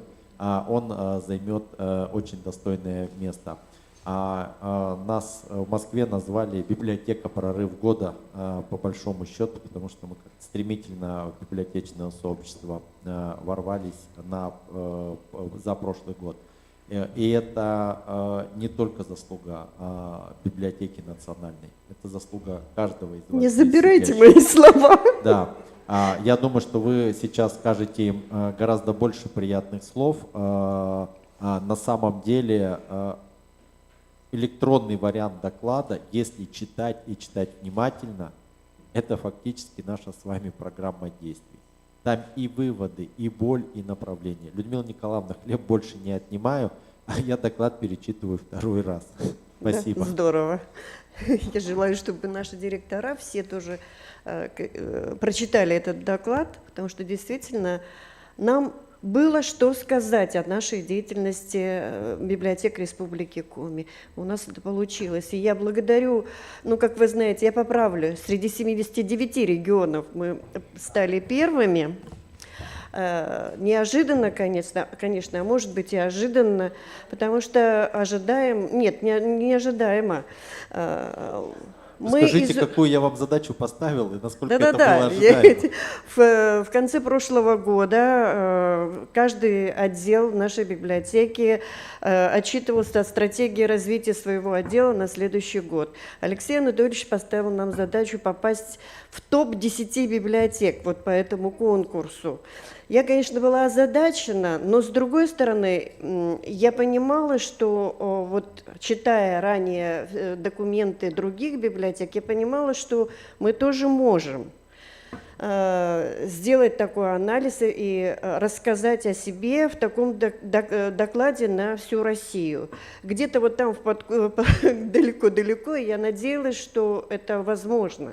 И практически была готова сама-то, я была готова к этому докладу, подготовке. Но в ходе, конечно, подготовки мы столкнулись с огромными трудностями. Но мы с ними справились. Я хотела бы поблагодарить всех, абсолютно всех, директоров ЦБС и ваших сотрудников, потому что именно на базе тех докладов, вернее, анализов, которые вы прислали о деятельности своих библиотек, у нас этот материал получился. Я благодарю и директоров республиканских библиотек, потому что их представители тоже проанализировали деятельность по своему направлению, представили в наш материал.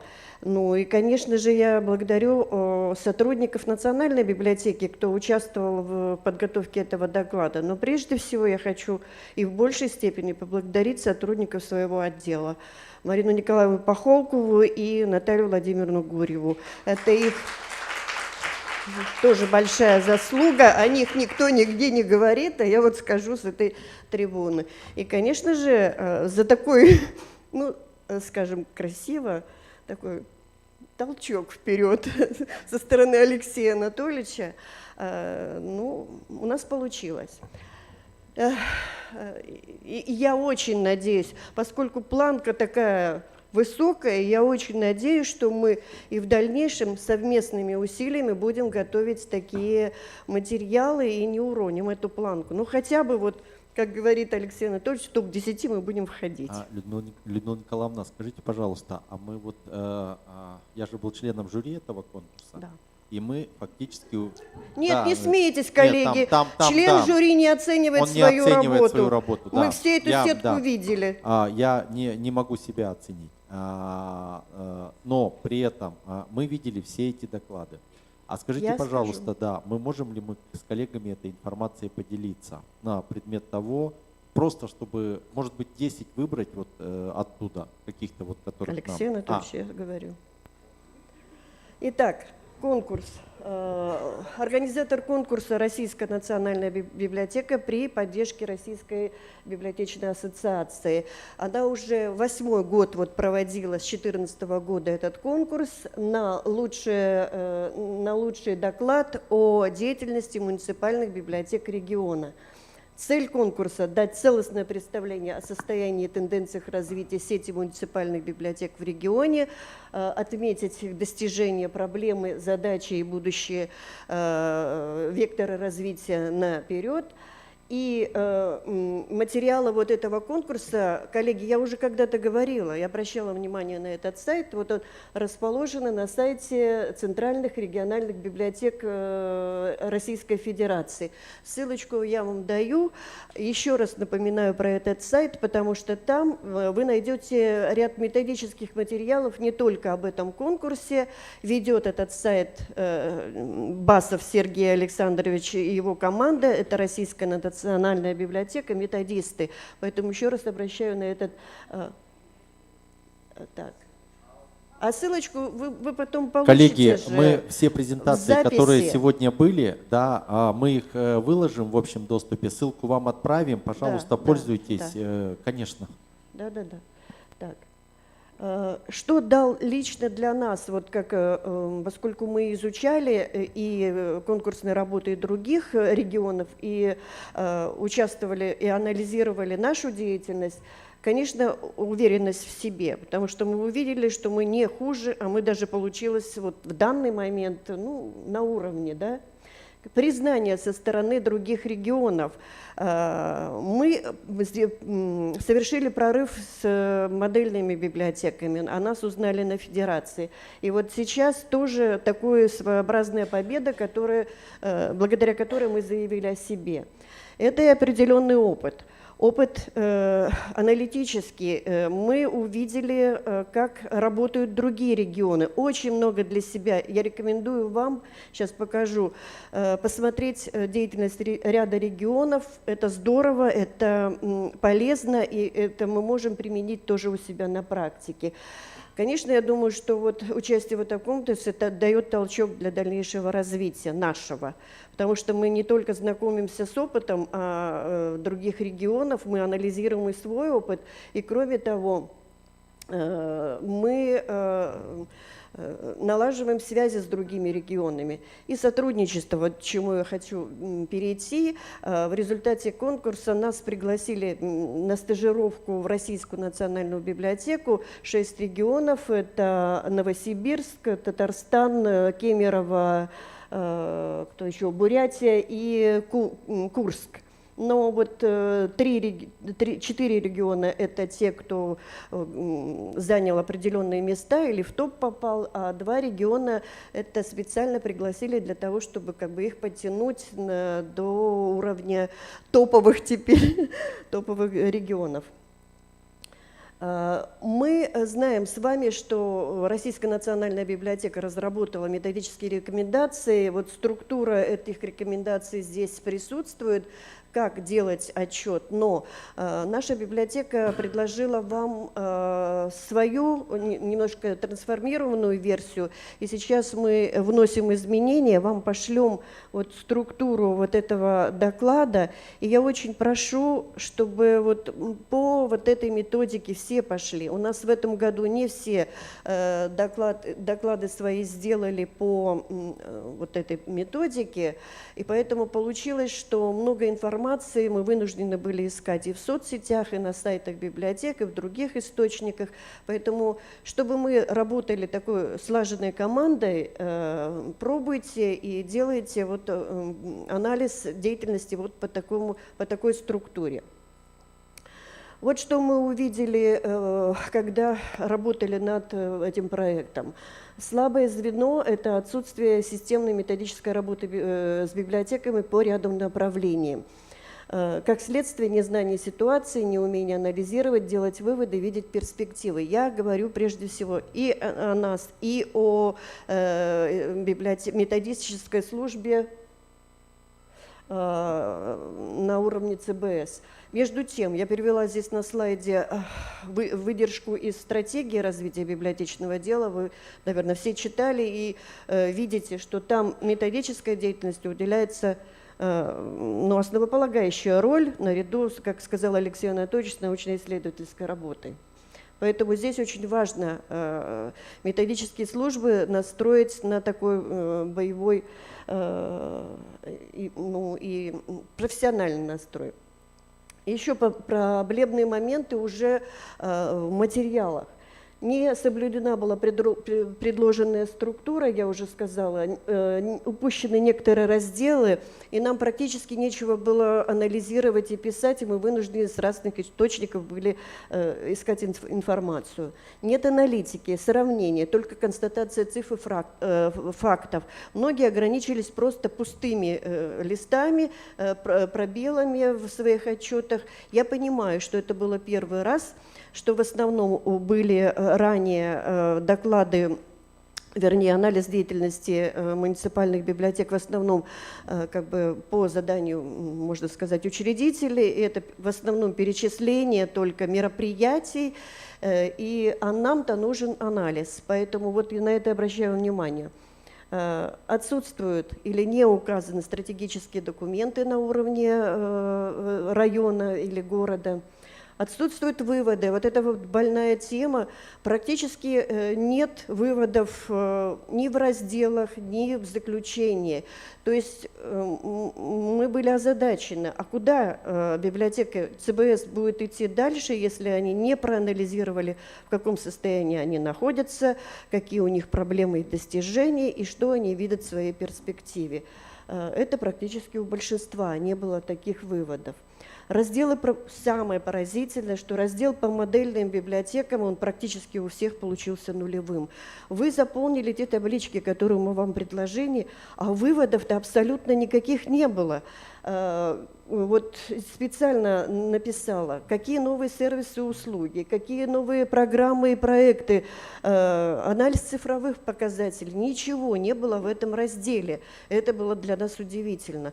Поскольку я в проектном офисе, я знаю ситуацию, ну так, в основном знаю ситуацию с модельными библиотеками, это я и описывала вот в своем разделе, но учтите это на будущее. Не только цифры, но и выводы, то, что вы должны, собственно говоря, проанализировать, что у вас получилось и для чего у вас модельные библиотеки это созданы. Дальше. У некоторых, вот, у большинства, отсутствуют ссылки на проекты и значимые мероприятия, когда вы говорите о них. А мы просили об этом. Вот хорошо, очень здорово сделала Удара, ссылки на мероприятия Эжва, Каркирос, еще ряд библиотек. И нам было легко. Открываешь ссылку, и все об этом мероприятии с фотографиями мы там находили. Дальше. Очень мало статей в федеральной профессиональной прессе. Это тоже мы для себя сделали вывод, это на будущее. Как мы говорим, раз мы сделали такой анализ, мы увидели, что наш регион очень неплохо работает, и у вас есть такие замечательные проекты. Почему мы не пишем и не говорим о них на федеральном уровне в нашей профессиональной прессе? Ну вот. Значит, не подали. Вот мы нашли 5 штук, все. Я обращаю на это внимание, и вот Алина Робертовна говорила про ваш проект про чтение на плоту. Вот опишите этот проект, федеральную нашу профессиональную прессу.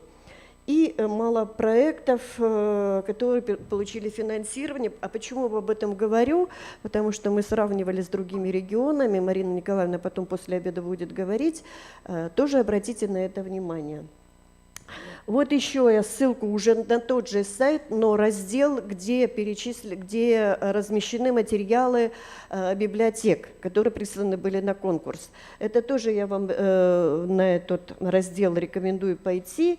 И вот по нашему мнению, это абсолютно, вот знаете, когда мы смотрели, поскольку Алексей Анатольевич был в жюри, и мы смотрели практически все материалы, какие-то, может быть, наискосок смотрели, но смотрите, по нашему мнению, вот особенно черненьким выделено, по нашему мнению, именно эти регионы, но Белгород и Новосибирск, абсолютно классные материалы. Но это вообще как образец для подготовки аналитических материалов. Образец. Мы выбрали Государственную универсальную научную библиотеку Красноярска, и ей дали предпочтение. А здесь почему? Потому что вот этот регион, он показал очень интересную свою работу, проекты, которые идут на регион, и программы, которые идут на регион, они нас очень сильно впечатлили. Ну, конечно же, иркутская, да, библиотека, но еще наши коллеги Северо-Запад. Это Мурманская библиотека, здорово вообще тоже доклад подготовлен, и информация, и Вологодская библиотека, ну и наши вот другие регионы. Конечно, вы все не будете смотреть, понятное дело, но хотя бы наш посмотрите, и посмотрите Новосибирск, Белгород, Красноярск. Не обязательно смотреть весь доклад. Посмотрите основные достижения, посмотрите мероприятия, включите в этот просмотр ваших коллег, методистов и заместителей директоров. Что нас впечатлило в этих докладах? Вот системность работы с библиотеками региона, это мы для себя увидели. Новосибирск, Иркутск, Красноярск, Белгород, Саха, Томск, Челябинск. Я уже говорила коллегам, мы для себя открыли Республику Саху. Совершенно тоже национальный регион, классно работают коллеги, очень много интересных проектов региональных.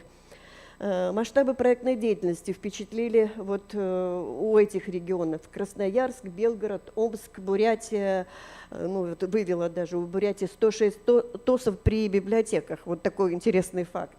и результативность взаимодействия с руководством регионов у ряда библиотек. Это Чувашия, это Кузбасс, это Саха, опять же. В 2020 году они стали литературным флагманом России. В этом году, кстати, Архангельск взял такое высокое звание. Ну и Татарстан. Не буду на этом останавливаться, просто ссылку дала, и вы обратите внимание потом на замечательный проект, который осуществляет Красноярская областная библиотека. Красноярский миллиард страниц. Вот на сайте, на их сайте прямо ежесекунда работает вот такое табло, сколько страниц прочитано жителями Красноярского края. Можно здесь этот проект вдоль и поперек провести анализ, какие районы что читают, какие книги, каких авторов наиболее читающие. Вообще замечательный проект, который можно и на наш регион так вот придумать, да, а можно и на районе такой придумать. Также на слайд вывела вот так, почему регион Саха стал литературным флагманом России. Они осуществляют долгосрочный проект, абсолютно название нам знакомо, проект «Читаем все», но очень много интересных мероприятий входит в этот проект.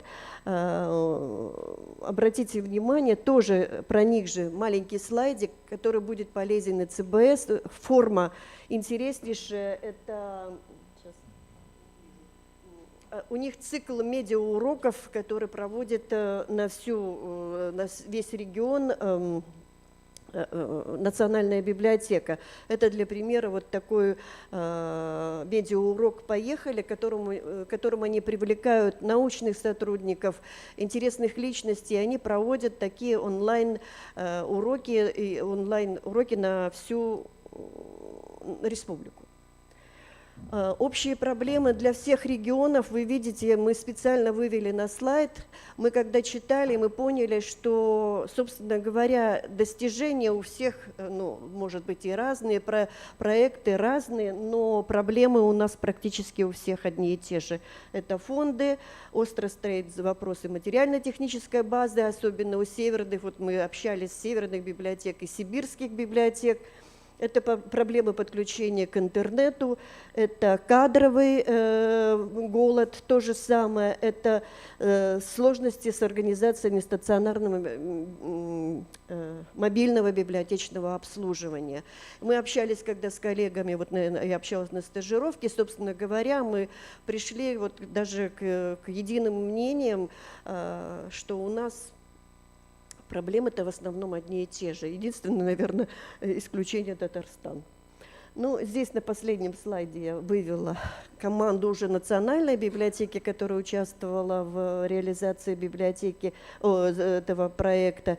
И вот ссылочку на страничка на сайте нашим коллегам, где размещен наш доклад. И, собственно говоря, вы можете его прочитать. Спасибо за внимание. Благодарю вас за сотрудничество. Да, конечно, можно сейчас только микрофончик. Да, конечно, Людмила Николаевна, проделали вы огромную работу. Честь вам и хвала. Но я хотела, не знаю, может, это меня одну волнует.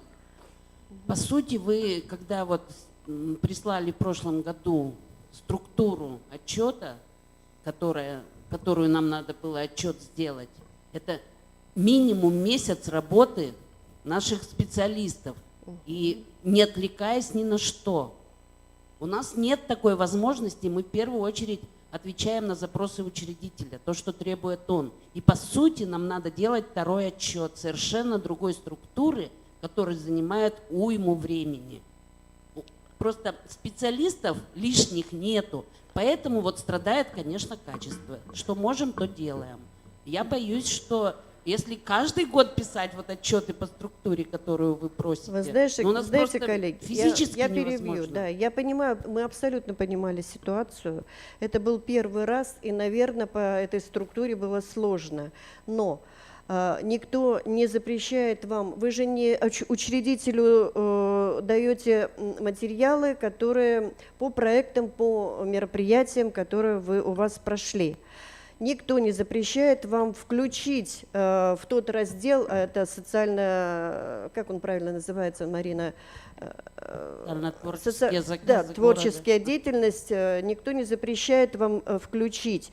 Но что мы заметили, даже прошлогодние, это перечень абсолютно всех мероприятий, даже не выделено, какие инновационные мероприятия или проекты, каков результат этих мероприятий, что вы получили. Нигде, никогда у вас этого не было написано. Просто перечень мероприятий.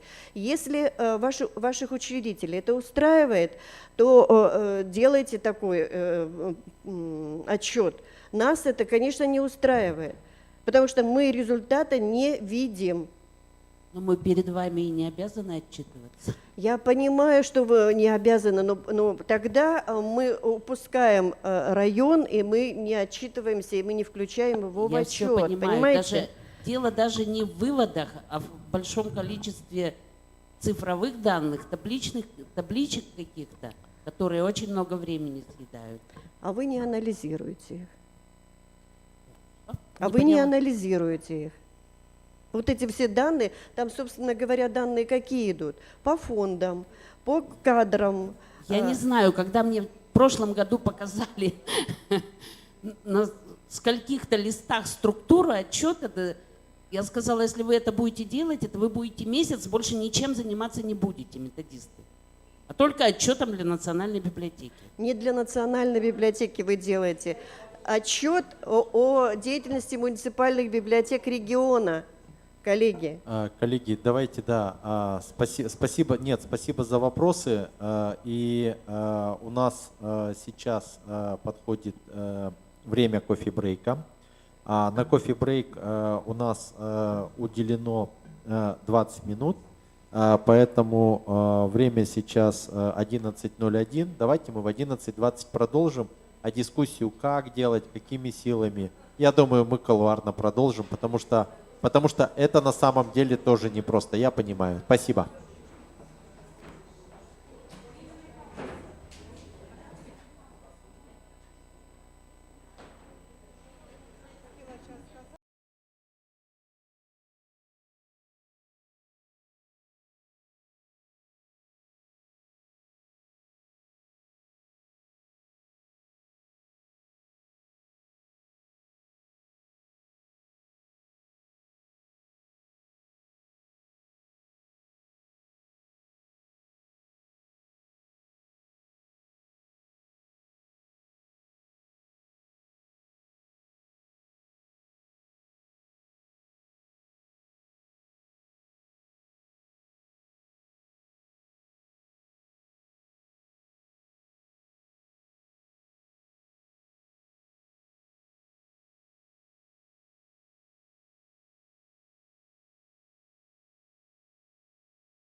Да, наверное.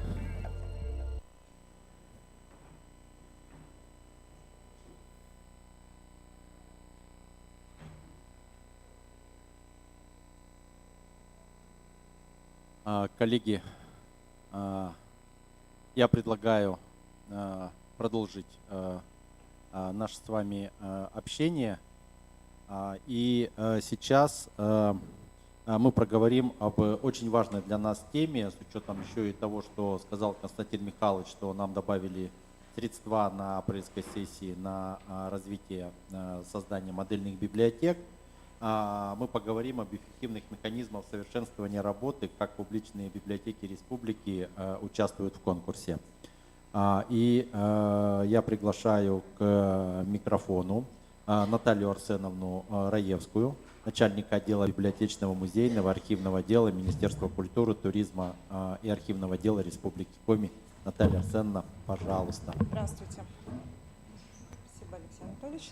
Здравствуйте, дорогие коллеги. Очень рада вас видеть здесь сегодня, несмотря на все обстоятельства, и пандемию, и подготовку предновогодних мероприятий. В общем, здорово, что все мы здесь сегодня собрались. И погода прекрасная. Я буду говорить только о практических вопросах, потому что поздравления и наши планы мы уже тут обсудили.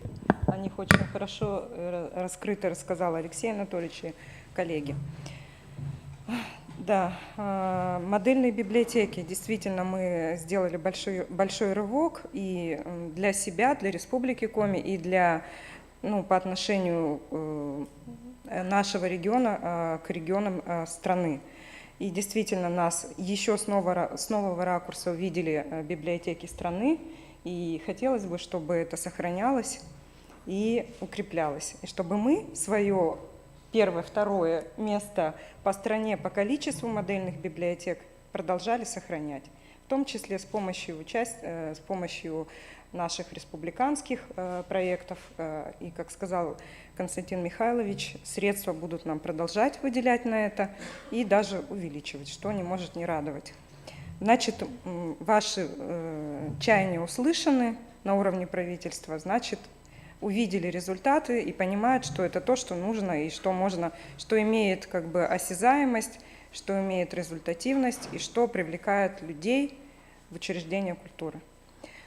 У нас создан на базе Национальной библиотеки Республики Коми проектный офис. Ежегодно, когда мы проводим сбор заявок на федеральный конкурс, мы отрабатываем с Национальной библиотекой все ваши документы, рассматриваем их. Вы уже многие участвовали в конкурсе, знаете, какой это процесс.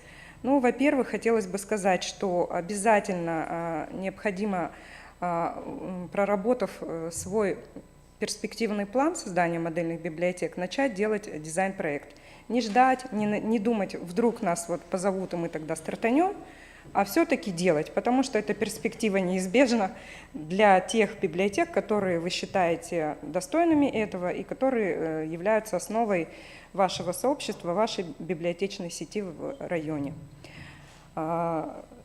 Без дизайн-проекта и плана зонирования можно даже не начинать готовить заявку на проект, на федеральный проект. Когда у вас готовы эти документы, вы во всем плотно опираетесь на чек-лист, который любезно, профессионально разработали коллеги из проектного офиса Российской государственной библиотеки. Создан замечательный сайт «Новая библиотека РФ», в котором постоянно обновляются и размещены все правила, все документы, которые требуется подготовить для заявки. Понятно, что всегда неожиданно объявляется конкурс и начинается эта суматошная работа по подготовке. Хочу сказать, что мы тут обсудили в министерстве, еще проработаем с Национальной библиотекой вопрос разработки стратегии создания модельных библиотек на несколько лет вперед, допустим, до 2024 года, как сейчас действует нацпроект.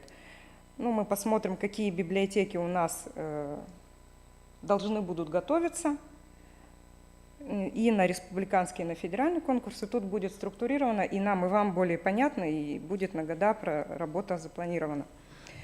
Так, значит, теперь по конкретике. Есть несколько основных документов, которые вы должны подготовить для заявки. И это, как я сказала, дизайн-проект с зонированием. Далее вы начинаете смотреть все ваши документы. Первое. Нужно определиться по статусу библиотеки. И я сказала определиться не случайно, потому что важно, что написано в учредительных документах. Если там вы говорите, у нас центральная библиотека, открываем ваш устав, с чем мы сталкивались в начале старта конкурса, а там нет ни слова о том, что это центральная библиотека. Провести некую работу, привести в соответствие ваши учредительные документы.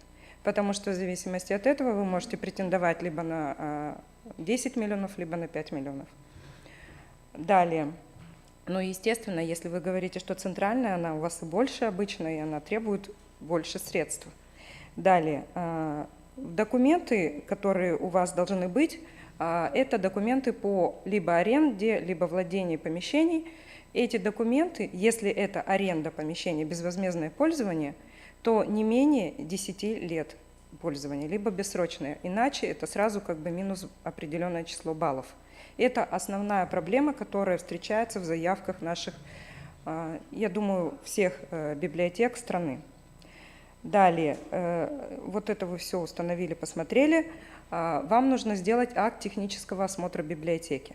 Поскольку средства в основном и в первую очередь выделяются на оборудование помещений, да, а дальше к этому крепятся мероприятия, планы обучения и так далее, то оборудование помещений, поэтому особое внимание уделяется документам по техническому состоянию помещений, и сметам, которые потом к этому прилагаются.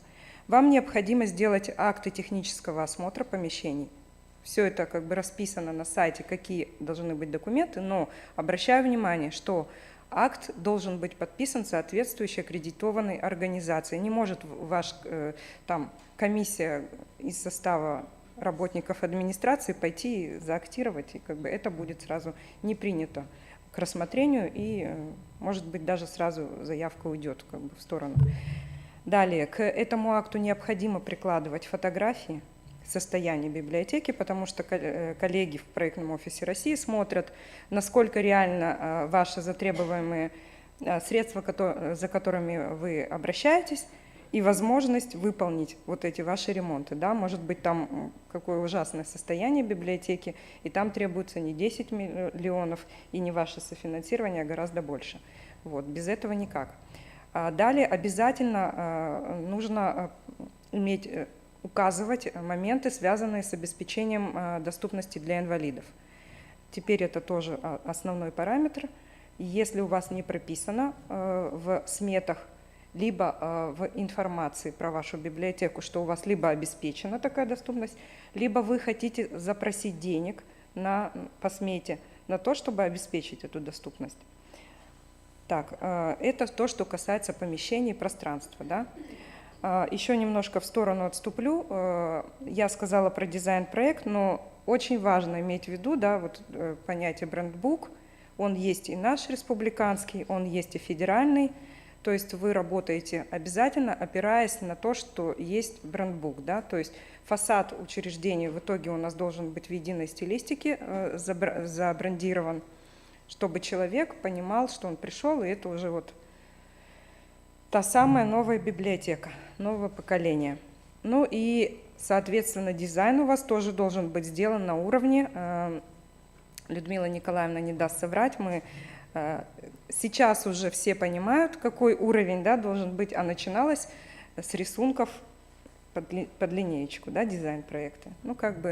Кого вы найдете для этого, это будет либо библиотечные дизайнеры, которых мы все знаем, Санкт-Петербург, может быть, Сыктывкар, Уфта, там они обращаются, но сейчас прорабатывается вопрос подключения организаций образовательных, студентов, выпускников к тому, чтобы готовить в качестве неких работ эти дизайны. Я думаю, мы сможем это увязать, когда мы сделаем некую стратегию создания библиотек, тогда мы сможем увязать с нашими ухтинскими и сыктывкарскими вузами этот вопрос разработки дизайнов. Но это мы будем над этим работать, это наша задача.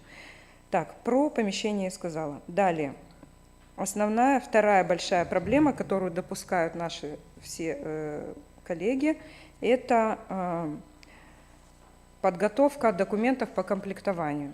На этом этапе тоже отсеиваются очень многие, потому что, ну, как бы надеются, что не так внимательно и тщательно это отсматривается. Но первое, обязательно необходимо письмо гарантийное руководителя администрации о том, что он гарантирует пополнение фондов конкретно вот этой библиотеки, которая у вас выиграла, да, маленького филиала, а не центральной библиотеки, в течение 3 лет комплектованием фондов. И это пополнение фондов ежегодно, ну, в принципе, должно составить не менее 5-10% от того, что есть сейчас. Практически все указывают 1%. Наверное, конечно, кажется, это много, да, уже в принципе, да, для наших нуждающихся библиотек, но не менее 50%, 5-10% пополнения фондов. И оно должно быть на следующие 3 года обязательно. И этот вопрос проверяют у нас ежегодно, нам пишут письма, мы запрашиваем руководство, нам приходится снова как бы, ну, уже кто-то из коллег, по-моему, с этим столкнулся, когда так вот как бы решили, что ладно, забудется, а нет, оно все помнится. И Константин Михайлович сегодня сказал, что вот нам опять очередное письмо пришло из Минкультуры России о том, что в связи с выделением федеральных средств на комплектование, которые с этого года начали, ну и я думаю, ежегодно будут теперь дополнительно объемные средства на комплектование фондов поступать, что мы должны не забывать про модернизированные библиотеки. Но про это должны не забывать муниципалитеты этих библиотек. То есть, ну, придется как бы с нашей помощью отстаивать перед вашим руководством необходимость увеличения комплектования. Ну, тут как бы, если нам дают, то нам придется софинансировать. Тут как бы в сторону не уйти. Так, вот я сказала 3 года. Обязательно гарантийное письмо и не менее 50%. Далее. Важный момент – это повышение квалификации сотрудников библиотеки. И когда мы получаем документы, в них не хватает информации о том, какие аккредитованные организации запланированы для повышения квалификации. То есть какие-то семинары, круглые столы, это не является тем самым мероприятием, которое будет учтено баллом. Обязательно 3-летний план повышения квалификации сотрудников библиотеки именно в учреждениях, которые имеют лицензию на обучение, на проведение таких мероприятий. И еще такой момент, это уже как бы такие технические прилагаемые документы про достижения сотрудников и библиотеки. Вот тоже да, их нет. То есть либо это какие-то, ну я бы сказала, бумажки, не стоящие того, чтобы их даже показывать на уровне Москвы, либо их нет, и приходится их с вас собирать. Очень просим, потому что если вы внимательно еще раз посмотрите систему баллов, которая расписана в распоряжении, каждый этот документ, он является баллом. И как было у нас в один момент, когда конкурс этого года, который проходил в первой половине года, одна наша библиотека не прошла, потому что не хватало 1 балла. Вот. И этот балл, наверное, прятался вот в таких вот мелочах. Так, значит, вот, обращаем внимание на мелочи, смотрим обязательно чек-лист. И что касается сметы непосредственно, сметы самой, во-первых, есть большая смета, да, есть локальные сметы. В смету тоже все очень четко уже расписано, что мы можем за счет федерации делать. Это, во-первых, оборудование помещений, да, то есть текущий ремонт, и приобретение оборудования, библиотечного оборудования, просто мебели. Значит, обязательно под все виды расходов необходимо писать, ну, полностью расписывать, вот, необходим стул такой-то, там, ну, для библиотекаря, да, не указывать название фирмы, у которой вы его хотите купить, ни в коем случае, да, и как бы под все мини-сметы, да, допустим, оборудование помещения, мини-смета, оборудование, приобретение компьютерной техники, тоже как бы подборка, вот все это пишется. Подключение интернета, то есть оплата интернета, да, обратите внимание, что нельзя тратить средства федерального бюджета на прокладку кабеля, потому что нам даже пришлось в один из годов менять, потом, ну, срочно вот все это переформатировать, когда посмотрели, и оказалось, что кто-то направил деньги на то, чтобы провести кабель, а это тоже категорически запрещено, потому что запрещено. Вот. Потом обязательно обратите внимание, что когда вы будете организовывать интернет, ну вот Алексей Анатольевич сказал, что сейчас сделает сбор такой информации. Хочу сказать, что мы в принципе делали, но я думаю, что вот, да, актуализировать всегда полезно, тем более время летит, и новые технологии где-то вообще закрылось, и нет нужды, а где-то наоборот уже все появилось. И, вот, поэтому широкополосный интернет по мере возможностей. Так, в общем, какие еще моменты? Ну, комплектование, понятное дело, обучение и приобретение программного оборудования. Большой вопрос у нас РФИД, да, ну тоже вот Алексей Анатольевич взялся определенное направление проработать, и это очень-очень важно, потому что, ну, мы все видим, как это решает вообще, ну и мы действительно трансформируемся. Тогда мы можем сказать, что вот когда у нас есть этот РФИД и вот это обслуживание, это уже современная библиотека становится. Вот, но это основные моменты. Я их сконцентрирую, сейчас у меня они не готовы в виде как бы презентации, я их сконцентрирую и тоже в те материалы, которые будут вам даны, оформлю. Если есть вопросы, пожалуйста, задавайте. Спасибо, Наталья Арсеновна, за столь содержательное, я бы сказал, выступление, потому что на самом деле, коллеги, несмотря на то, что есть и проектные офисы, мы подаем заявки, и с вами работаем, мы уже сегодня по каким-то параметрам понимаем, какие заявки мы сможем выиграть, какие заявки проходят. Вот. А некоторые заявки, некоторые ваши усилия на моменте даже подачи, мы понимаем, что не случится, потому что либо концепция слаба, либо с ремонтом еще нет четкого определения. Вот, поэтому я вас очень убедительно прошу, и мы с вами будем работать. В этом году, слава богу, у нас 4, да, по-моему, библиотеки будет модернизировать. 3, да, одна 10 миллионов и 2 по 5 миллионов. Вот, и это здорово, замечательно, что мы не сбавляем эти темпы.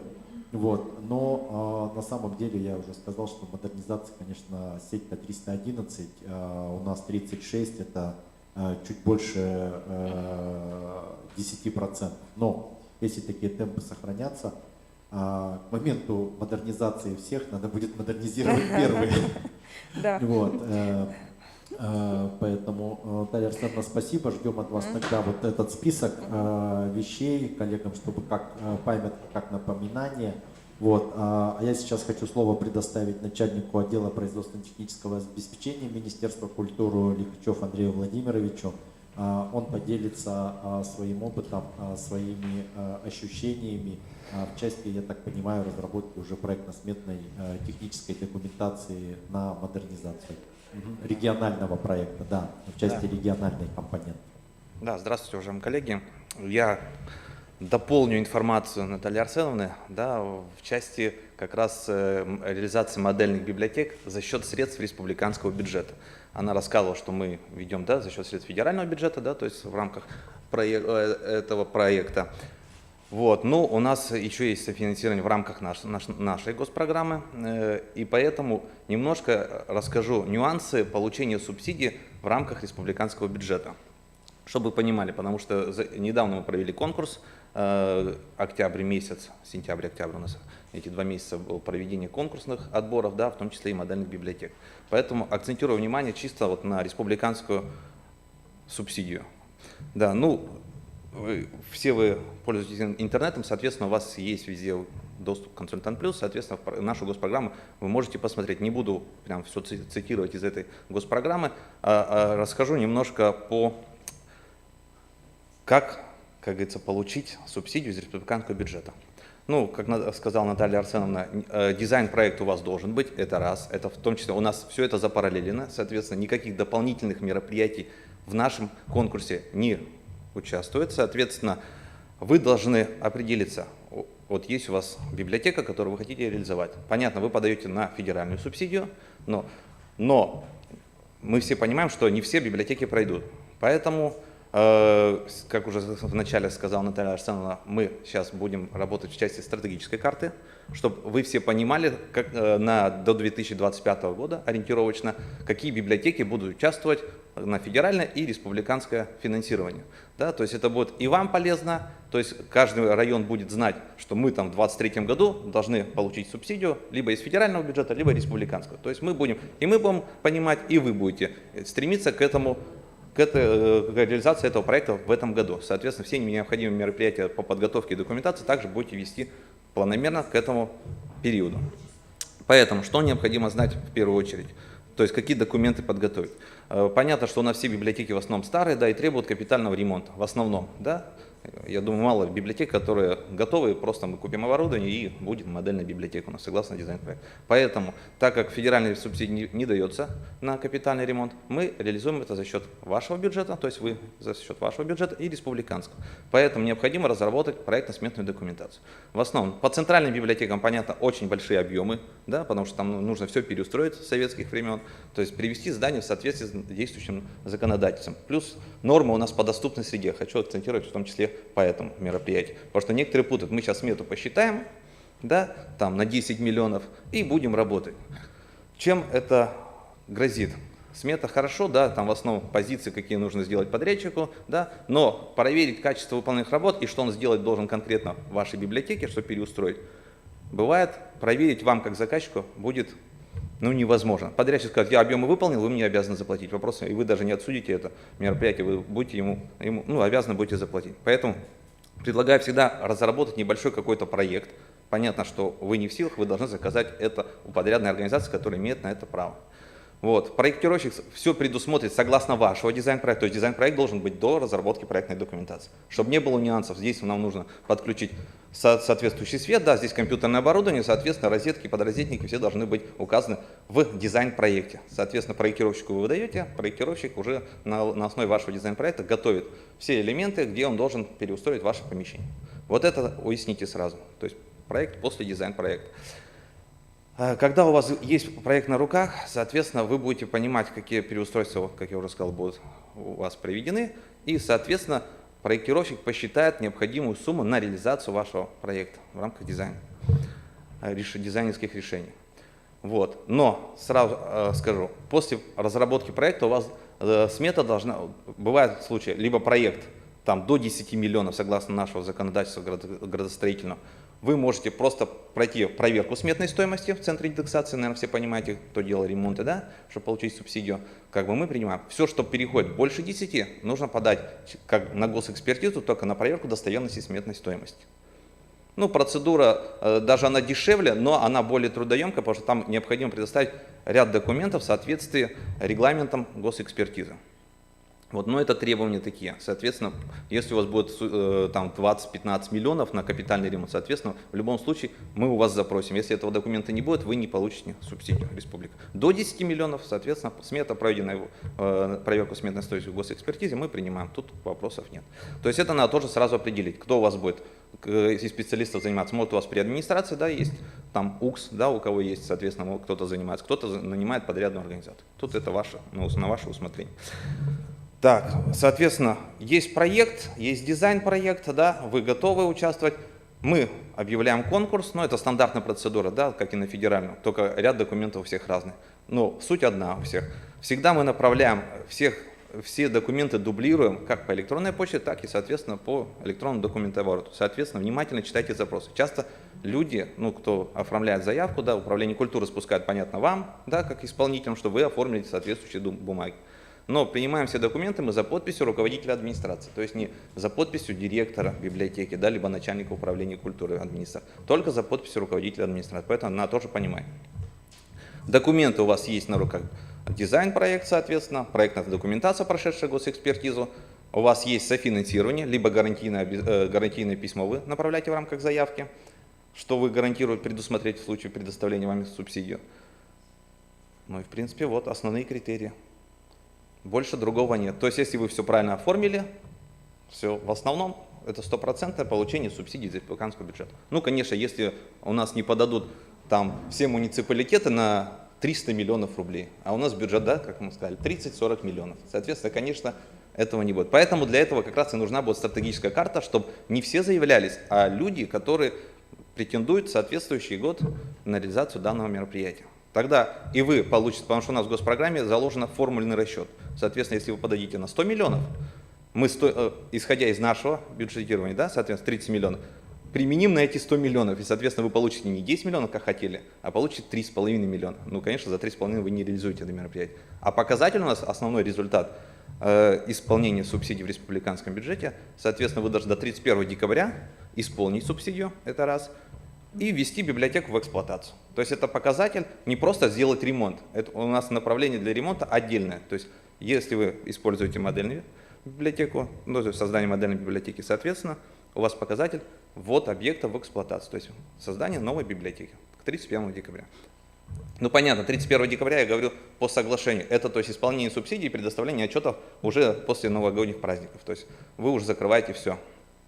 Ну, как практика у нас в основном это декабрь уже ввод объекта в эксплуатацию. Ввиду того, что необходимо открыть ее, да, соответственно, пригласить людей, соответственно, тех ответственных лиц, которые будут открывать эту библиотеку. Соответственно, конечно, нужно иметь запас, потому что сроки оплаты подрядчикам, да, и исполнение субсидий в основном это до 25 декабря.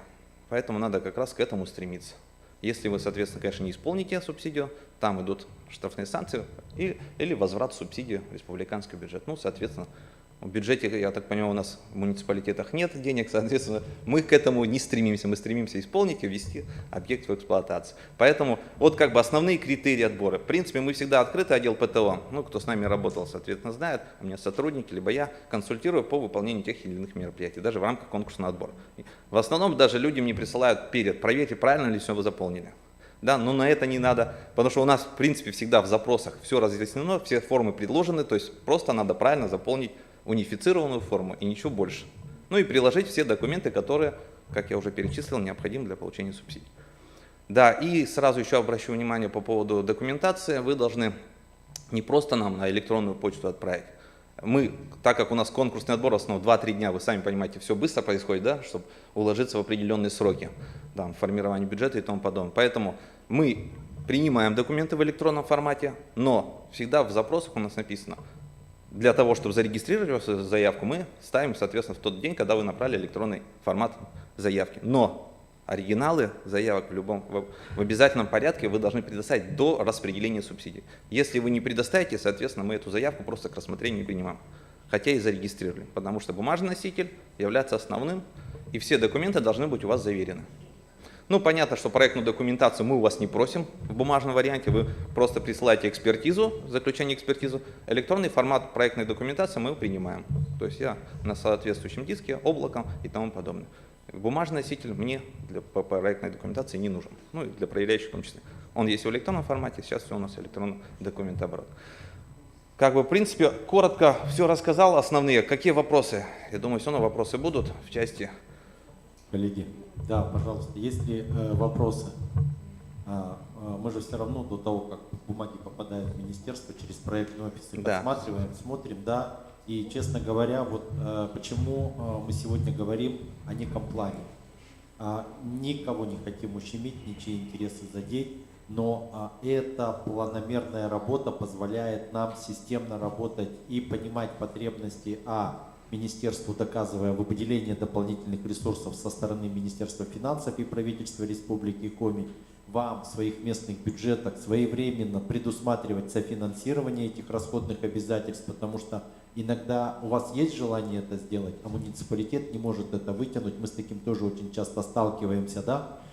и заранее проговаривать уже с руководством муниципалитетов, идем мы по такому сценарию, не идем, там, это выбор как бы каждого. А так получается, мы каждый год собираемся, у нас заявки копятся, мы то, что не смогли пропустить в этом году, все равно оставляем будто бы на следующий год. Те, кто в следующем году, вы не понимаете, подавать вам, не подавать.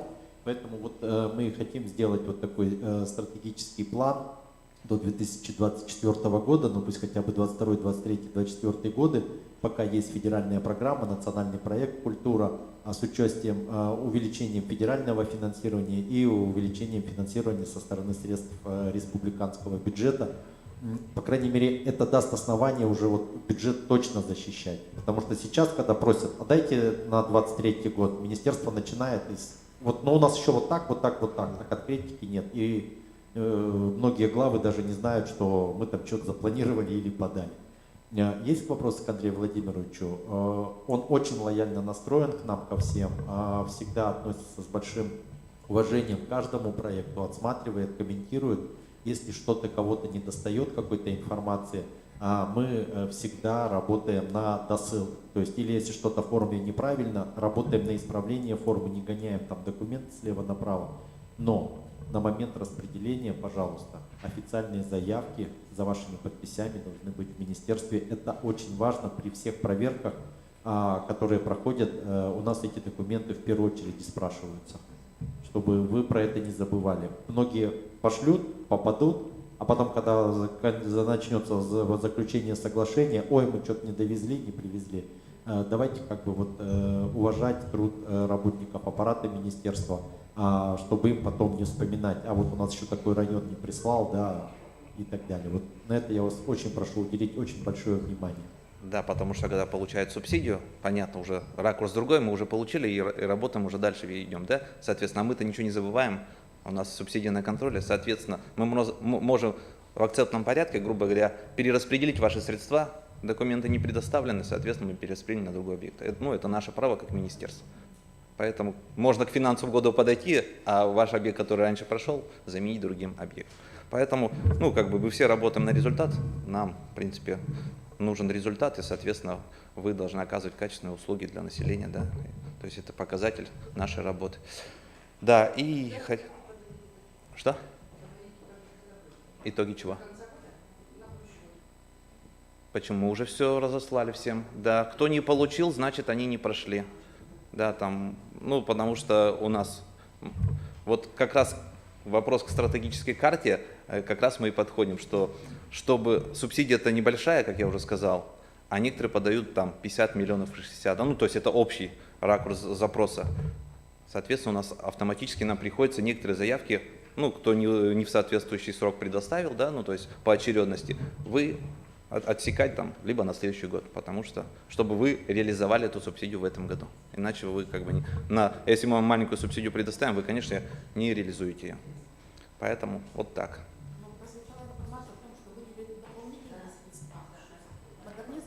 Нет, эти средства будут на апрельской сессии, поэтому мы сейчас, после Нового года, коллеги, с вами отработаем на предмет того, что, смотрите, апрельская сессия, это примерно 24-25 апреля чаще всего проходит. Соответственно, до главного распорядителя средств бюджета деньги доведут уже после майских праздников, как часто бывает. Потом они внесут изменения в госпрограмму, это целое постановление правительства. Реально соглашения заключаться будут в июне, а деньги вы увидите, наверное, там либо конец июня, либо начало июля. Вам еще нужно торгануть, успеть. Вот, и после торгов еще успеть до 31-го реализовать. Поэтому это хороший подарок, но он очень напряженный для нас подарок. Поэтому очень внимательно после Нового года с вами со всеми все отработаем на предмет реальности реализации этого мероприятия. Вы еще и не забывайте, если вам доведут книги комплектования, суммы там 10 миллионов пошло, плюс федеральные деньги появятся, у вас план закупок, возможности прямых контрактов и договоров по 4 или по 5 пункту, надо очень внимательно будет все это смотреть, чтобы мы могли все это реально реализовать. То есть у вас может коротышей просто не хватить, честно говоря, на выполнение ремонтных работ, как многие сегодня делают, 2-3 коротыша и выскочили. А здесь торги, а торги это всегда процедура такая, да еще и итог их не очень предсказуем. Да, и вот насчет этих дополнительных средств, в основном, конечно, при распределении этих средств будут, конечно, выигрывать те библиотеки, которые сроки исполнения субсидий будут там 3-4 месяца. Но это в основном, где есть небольшой текущий ремонт, который вы можете планомерно за свой счет, ну, за бюджет муниципальный, да, выполнить. А на оборудование, конечно, оборудование, это поставка, она всегда быстрее, там месяц-два максимум, да, ну, если такое неспецифическое оборудование. Ну, в основном, как бы месяц-два. Поэтому в основном эти дополнительные средства будут идти на те библиотеки, которые не требуют капитальных таких вложений в капитальный ремонт. Потому что вы все равно не успеете, понимаете? Мы же тоже просматриваем. Предоставили вы смету, не, вы не успеете, мы вам не дадим, смысла нет. Вы начнете ремонт, и вы уйдете в следующий год, еще какой подрядчик попадется. Поэтому всегда вот эти нюансы прорабатывайте. То есть надо будет между библиотеками, иногда можно передать другую реализовать, да, потому что она может быстро реализоваться, чем ваша большая центральная, допустим, библиотека. Ну, это к этому. Да, мы отработаем. Коллеги, после Нового года начнем эту работу. Давайте.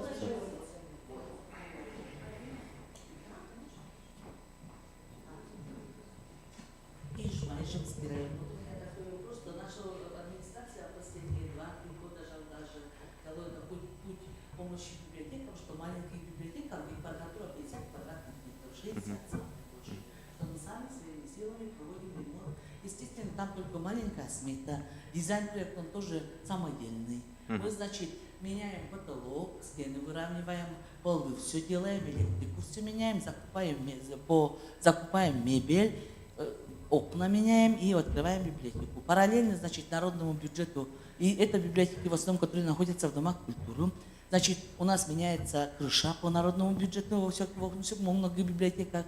В этом году, значит, потом на следующий год сайдингом покрывается, обшивается этот дом культуры вместе с библиотекой, естественно.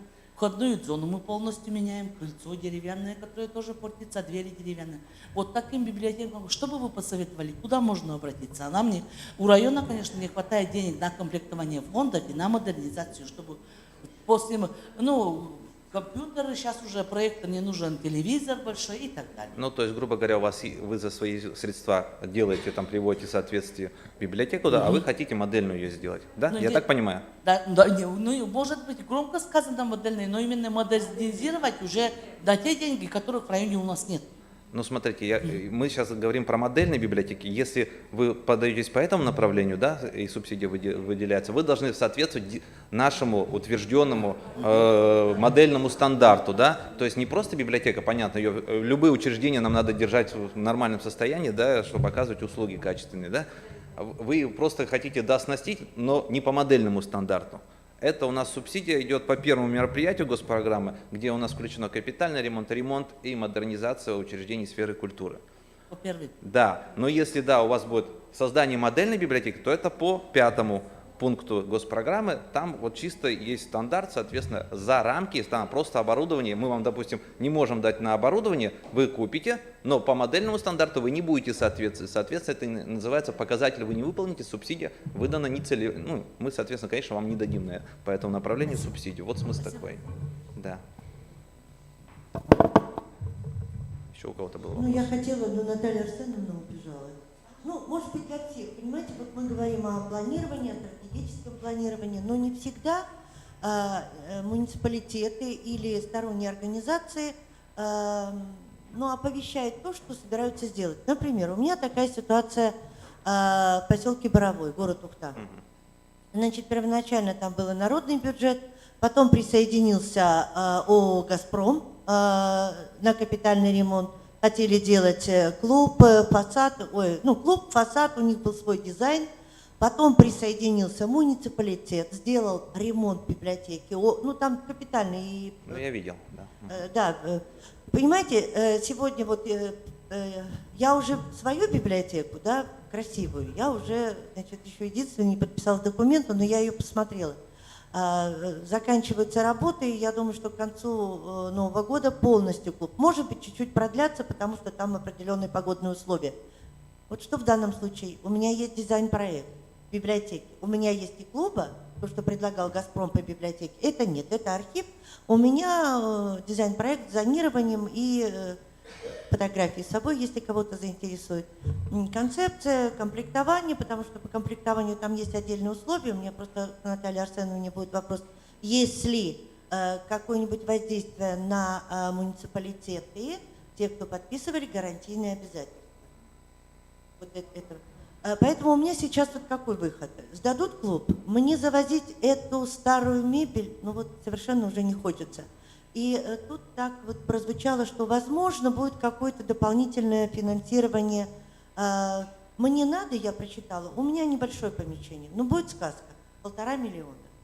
На мебель, на технические средства, да. Комплектование, части, то, что мне не хватит, я буду делать за собственные средства. Я просто хочу, чтобы меня поддержали и услышали. Спасибо. Да, ваш объект мы в курсе, да, на контроль поставили. Соответственно, при дополнительном финансировании вы 99,9% получите, соответственно, республиканскую субсидию. Ну вот, если у нас, соответственно, будет на апрельской сессии дополнительные средства, то это 100%, что вы получите на модернизацию, то есть по оборудованию, и укомплектовать свою библиотеку по модельному стандарту. Мы это уже проговаривали, соответственно, вы у нас идете в приоритет. Потому что у вас сумма небольшая, библиотека сделана, соответственно, сроки реализации у вас небольшие. Хорошо, коллеги. Андрей Владимирович, спасибо. Если, коллеги, у кого-то еще какие-то вопросы остались, то можно Андрею Владимировичу будет подойти. И мы продолжаем. И сейчас, как я уже говорил, изменения в нашей программе. Я приглашаю к микрофону Винниченко Ольгу Аркадьевну, директора юношеской библиотеки Республики Коми. И она нам расскажет о стратегии развития библиотек именно с точки зрения молодежного вектора.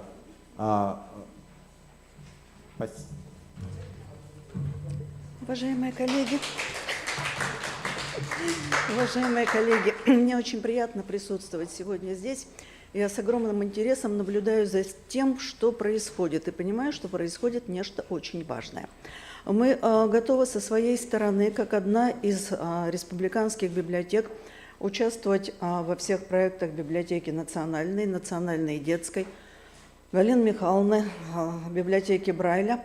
Но, опять же, в тех частях, когда это будет действительно, простите, реально что-то, сейчас сформулирую, когда это будет неформально, вот так вот.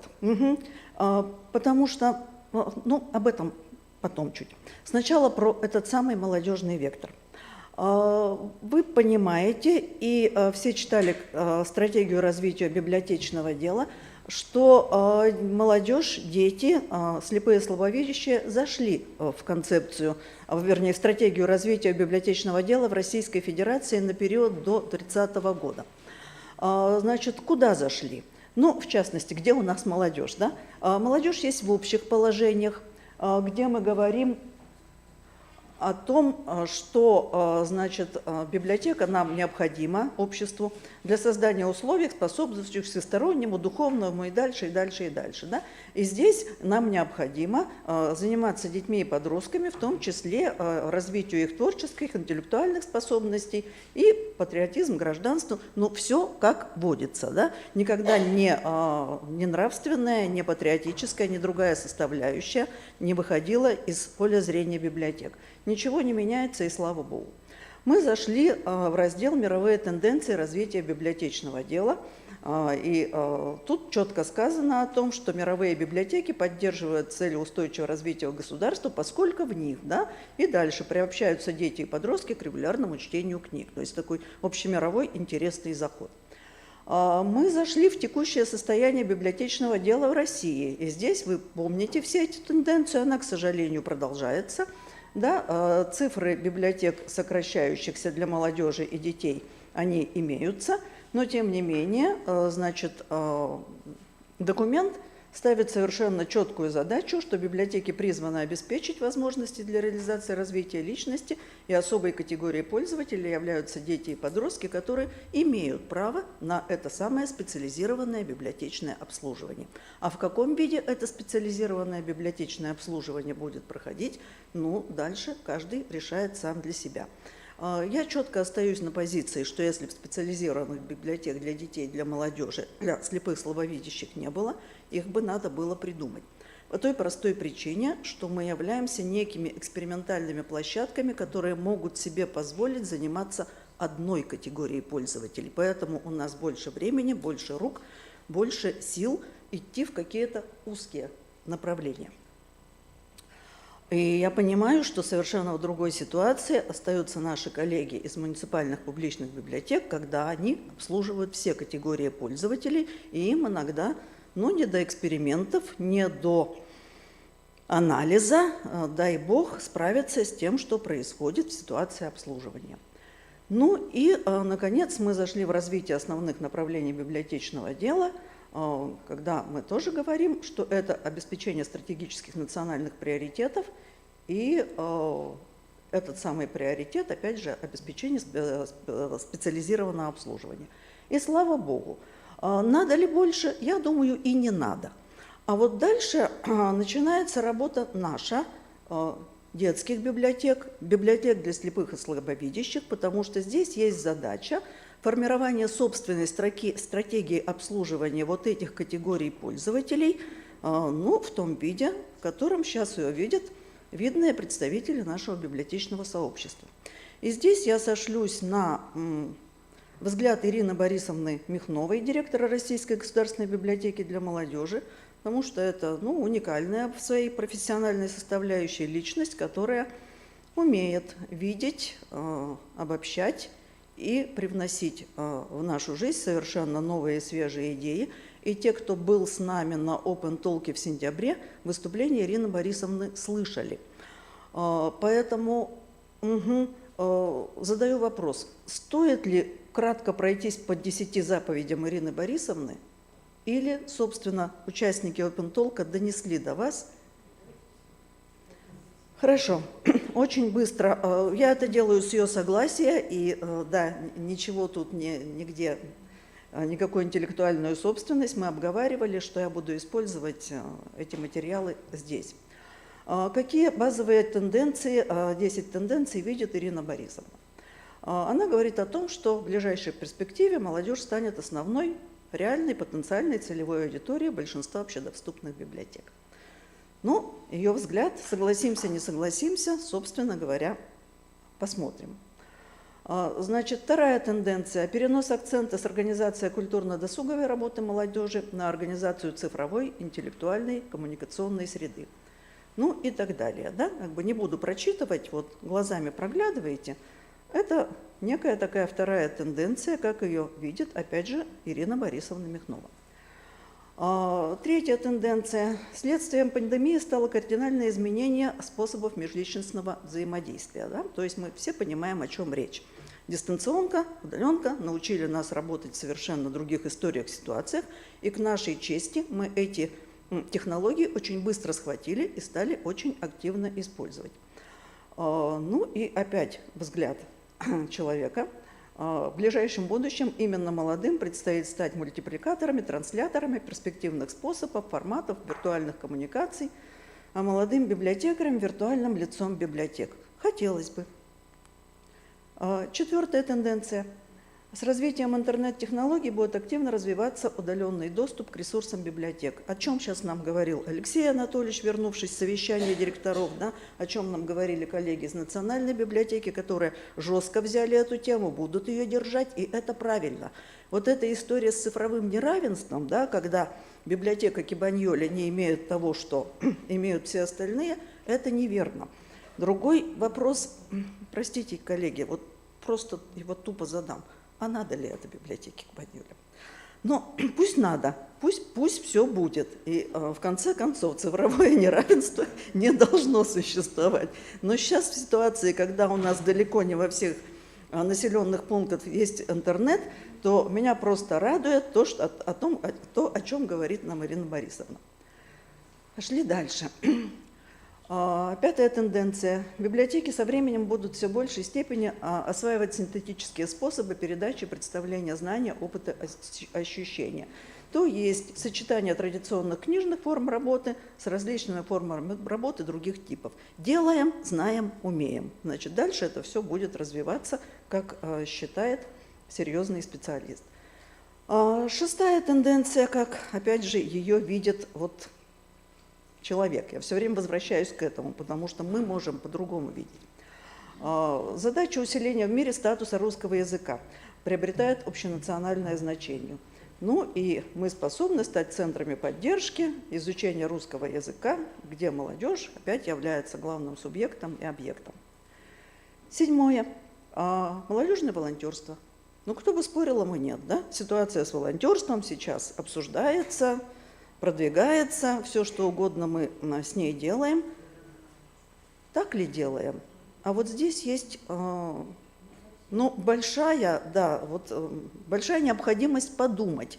Потому что когда мы начинали в 2012 году молодежное волонтерское движение на базе отдельно взятой библиотеки, мы понимали, зачем нам волонтеры в библиотеке, кто они такие, зачем пришли.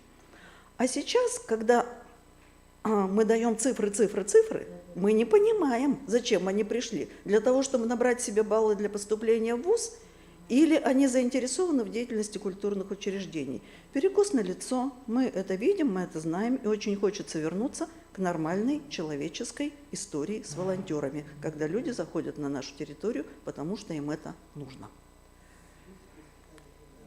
Восьмая тенденция.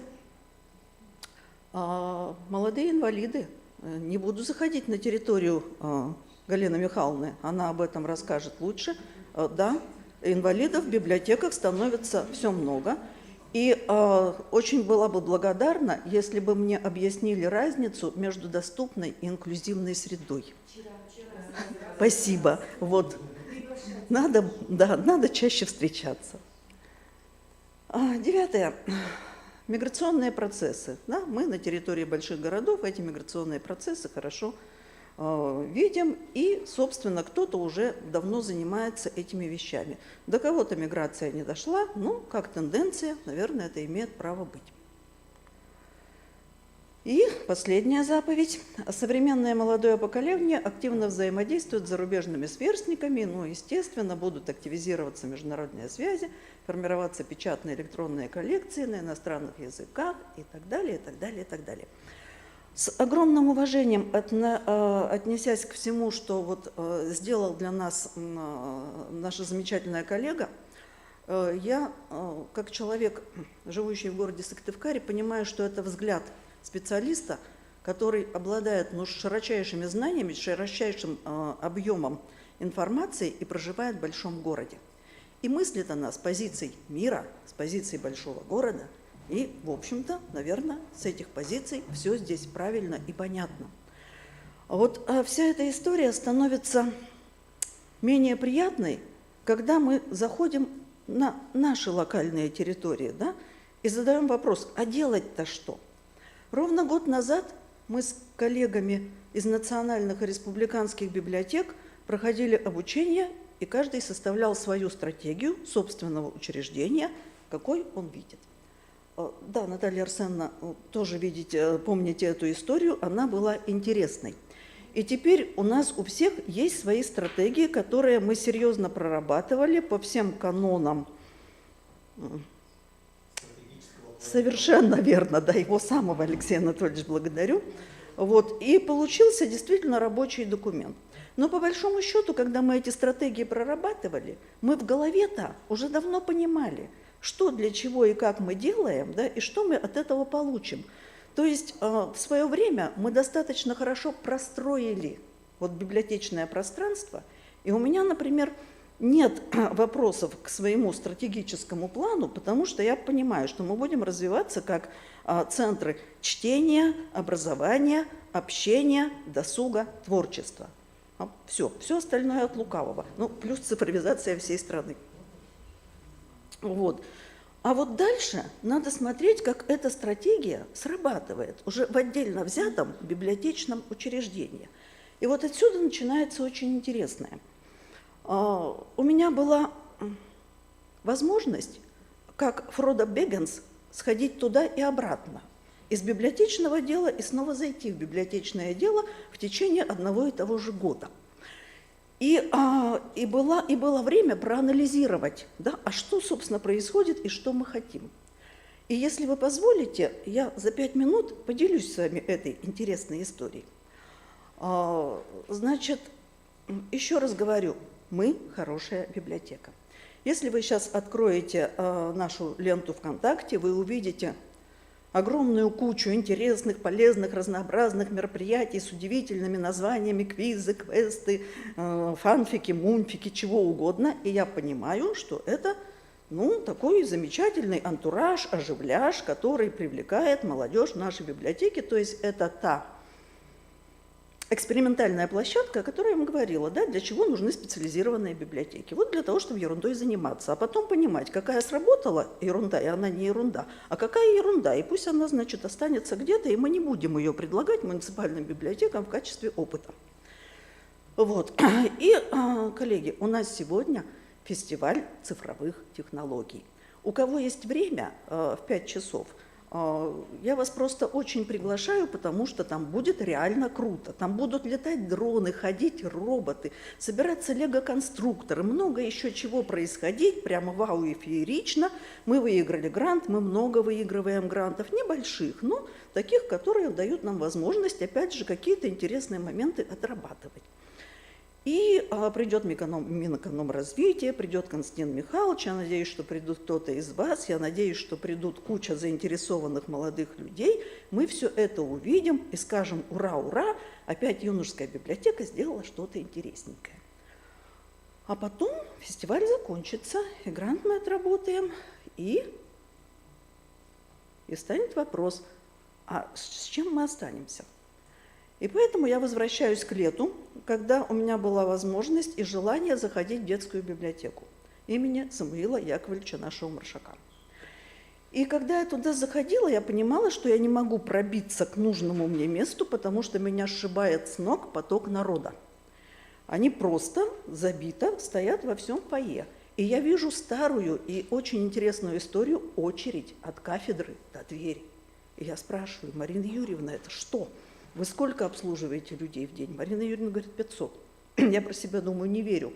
Это мы сложили один зал с другим залом, с третьим залом, с четвертым залом. Все мы знаем наши статистические игры. Марина Юрьевна говорит: нет, это значит те, кто без залов. А если считать, то будет еще сколько-то, боюсь сказать. В общем, много. И я, естественно, захожу в свою библиотеку. И я вижу, что меня не только никто не сшибает. Я вижу 3 библиотекарей, которые стоят около кафедры и что-то умное между собой говорят. Наверное, про развитие библиотечного обслуживания молодежи. Скорее всего, так вот. И когда я задаю смелый вопрос: а читатели-то где? Мне говорят: только что зашли, или вот недавно вышли, или сегодня утром, а мне придут вечером. Но они обязательно будут, нечего волноваться, да, вопроса вообще нету. Вот, когда я начинаю интересоваться статистикой, я понимаю, что в день в библиотеку, коллеги, я буду совершенно откровенна, и надеюсь, что это, как это в американских, не будет использовано, все, что вы скажете, будет использовано против вас, да? И я понимаю, что к нам заходят в день летом, там 540 человек. Ну и встаю в ступор, и понимаю, что что-то идет не так. Ну и с этого места высказываю следующую мысль. Сколько бы мы не придумывали умных, хитрых и прочих замечательных вещей, которые работают на наш имидж, если мы при этом не видим в библиотеке читателя, то это все от лукавого, и это пирожок ни с чем. Мы научились великолепно снимать ролики, писать подкасты. Что мы еще делаем? Да мы все делаем, мы что только не делаем. Да, мы натащили в библиотеку кучу технологических вещей и для звукозаписи, и для снятия роликов, и там каких только аппаратов и чего-то у нас нет. И мы развлекаем сами себя, снимая эти ролики, написывая эти подкасты, записывая, да. А потом, когда мы начинаем анализировать, а сколько человек взяли эту книгу, после того, как она, значит, в ваших подкастах прозвучала, а сколько человек пришло после того, как вы этот ролик сняли, да?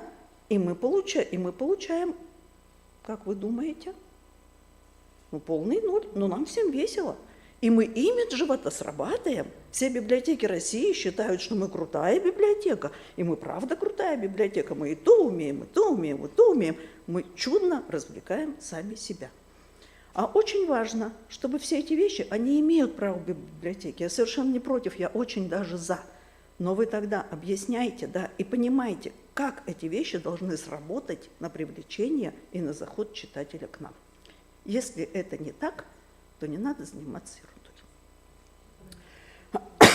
Пошли дальше. Пошли дальше. Вот сейчас я вам совершенно, опять же, честно, все, что использовано, все, что сказано, может быть использовано против вас, покажу историю, которую мы делали, мозговой штурм в библиотеке. И ничего не буду комментировать, просто дам возможность вам посмотреть. Да? Мы собрались всем коллективом, вспомнили всю свою честно прожитую жизнь, о том, как, значит, мы сделали первую библиотеку другого формата. Спасибо и Алексею Анатольевичу, и библиотечному ангелу, и Министерству культуры Республики Коми. Тогда все звезды сошлись над нашей головой, и мы действительно сделали что-то такое, чего на территории республики в тот момент не было. Мы, наверное, остаемся пока еще единственной библиотекой, где полностью завершен полный цикл автоматизированного обслуживания от начала до конца.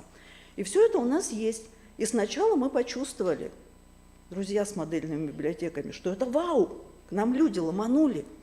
Мы не знали, куда от них бежать. Прошло 7 лет.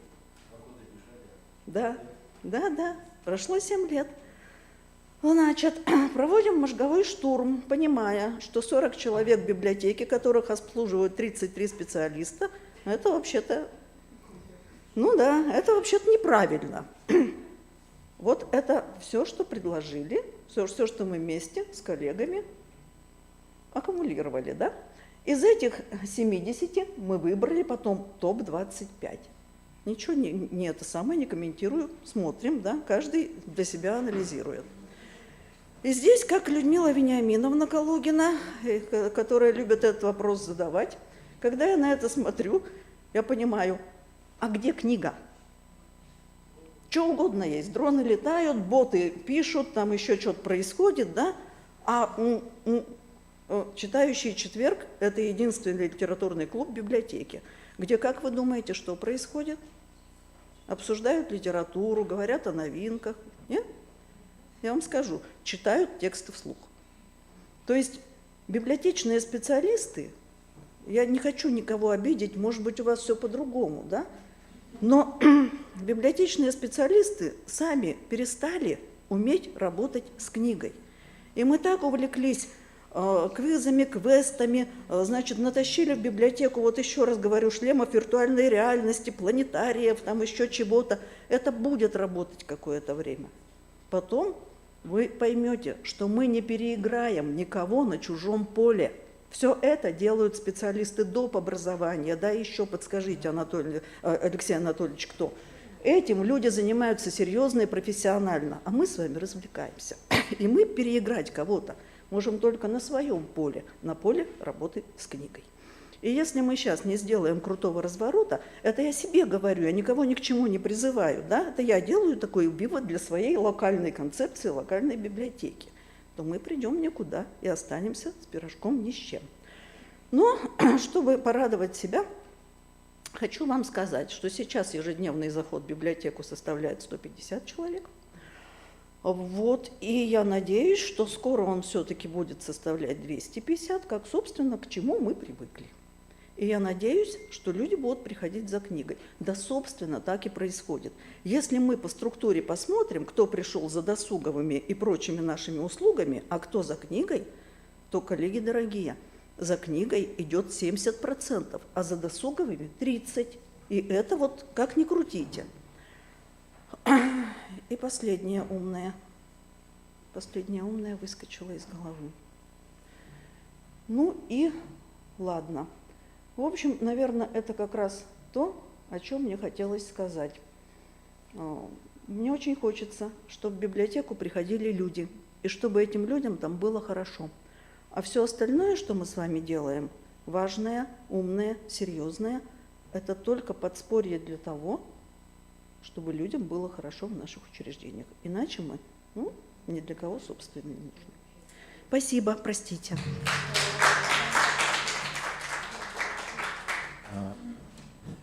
Ольга Аркадьевна, спасибо большое за столь позитивный доклад.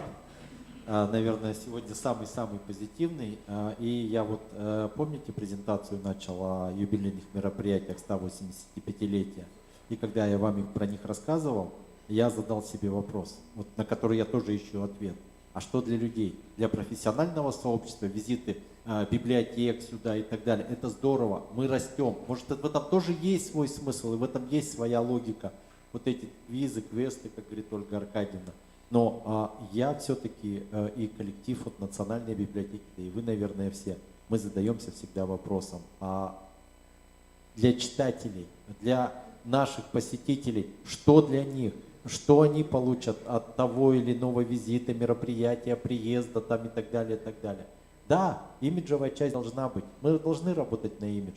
Мы должны звучать, потому что даже само слово библиотека, когда оно постоянно, оно навевает на то, что значит что-то там происходит, надо сходить, надо прийти, надо почитать, надо услышать и так далее, и так далее. Но все-таки самое главное за всем этим это книга и это общение читателя с этой книгой, это то, ради чего, наверное, мы все сейчас существуем. И сейчас я хочу пригласить к микрофону человека, который очень много проводит мероприятий, маму всех детей, да, там, до скольки лет у тебя они, Мариночка, до 14 с тобой до 14 ты их нянчишь, потом Ольге Аркадьевне передаешь, а потом они передают мне, и мы часть потеряем, а потом после 50 они опять ко мне придут, да. Вот, да, Марина Юрьевна только что проводила на этой неделе замечательный семинар для детских библиотек. Очень много говорили о книгах, о детских книгах. И вот ту вещь, которую она произнесла на Государственном совете, которая мне глубоко врезалась в память, которую я как пример сейчас всем рассказываю. Я говорю, коллеги, вы понимаете, что детская книга из оборота выходит 4 раза быстрее, чем взрослая книга. Потому что дети ее читают совсем по-иному, совсем по-другому. С булкой, с лимонадом, загибая, разгибая и так далее. Поэтому, если уже говорить о комплектовании, то на детский фонд надо в 4 раза больше, получается, средств выделять. Потому что оборот этих книг, современных, хороших, качественных книг, очень большой. И Марина Юрьевна сегодня поделится с нами информацией об информационно-библиотечном обслуживании детей в Российской Федерации? Да, это ресурс отлично. просто, да. Спасибо большое, Алексей Анатольевич. Большое спасибо, Ольга Аркадьевна, потому что это для меня было неожиданно, это приятно. Мы боимся сглазить.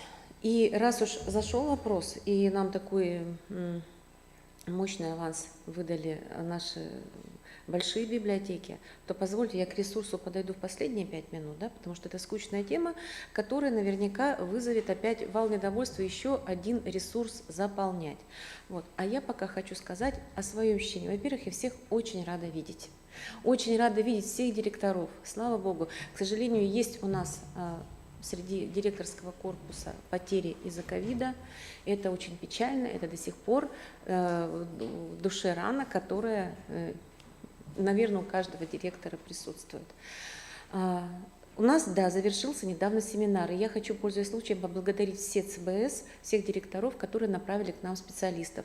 34 специалиста приехали. Я благодарна Министерству культуры, которые поддержали проведение семинара, и мы получили уникальную возможность пригласить замечательного писателя детского Ольгу Валерьевну Колпакову, автора 90 книг, члена Союза детских писателей России, председателя Союза детских писателей России. И я прошу, если у вас есть возможность, приглашайте ее к себе. 2 дня она читала лекции, у нее были тренинги, практикумы для библиотечных специалистов.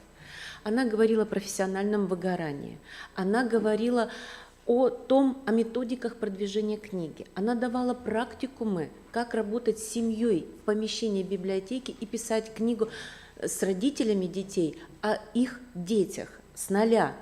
И она давала великолепный литературоведческий обзор современной литературы, детской и подростковый, как писатель, причем не своей литературы, а всей той литературы, которая выходит на территории Российской Федерации.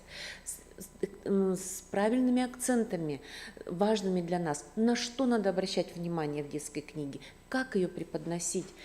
И вы знаете, у нас на самом деле очень на высоком уровне в Республике Коми библиотечное обслуживание, и уровень библиотек очень сильный.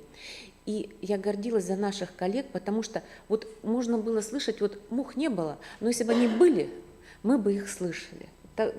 Так внимательно наши коллеги записывали все, что говорила Ольга Валерьевна. Приглашайте, вы не пожалеете. Это очень важно именно для библиотекарей. Причем для нее это тоже был первый в жизни опыт.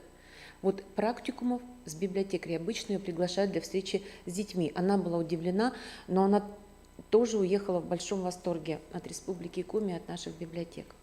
Ну и, конечно, тот праздник души, который сейчас, модельные библиотеки, нового типа, и столько читать, столько всех новинок, и столько информационной. Я вот сижу, и как кот, вокруг которого носят миску со сметаной.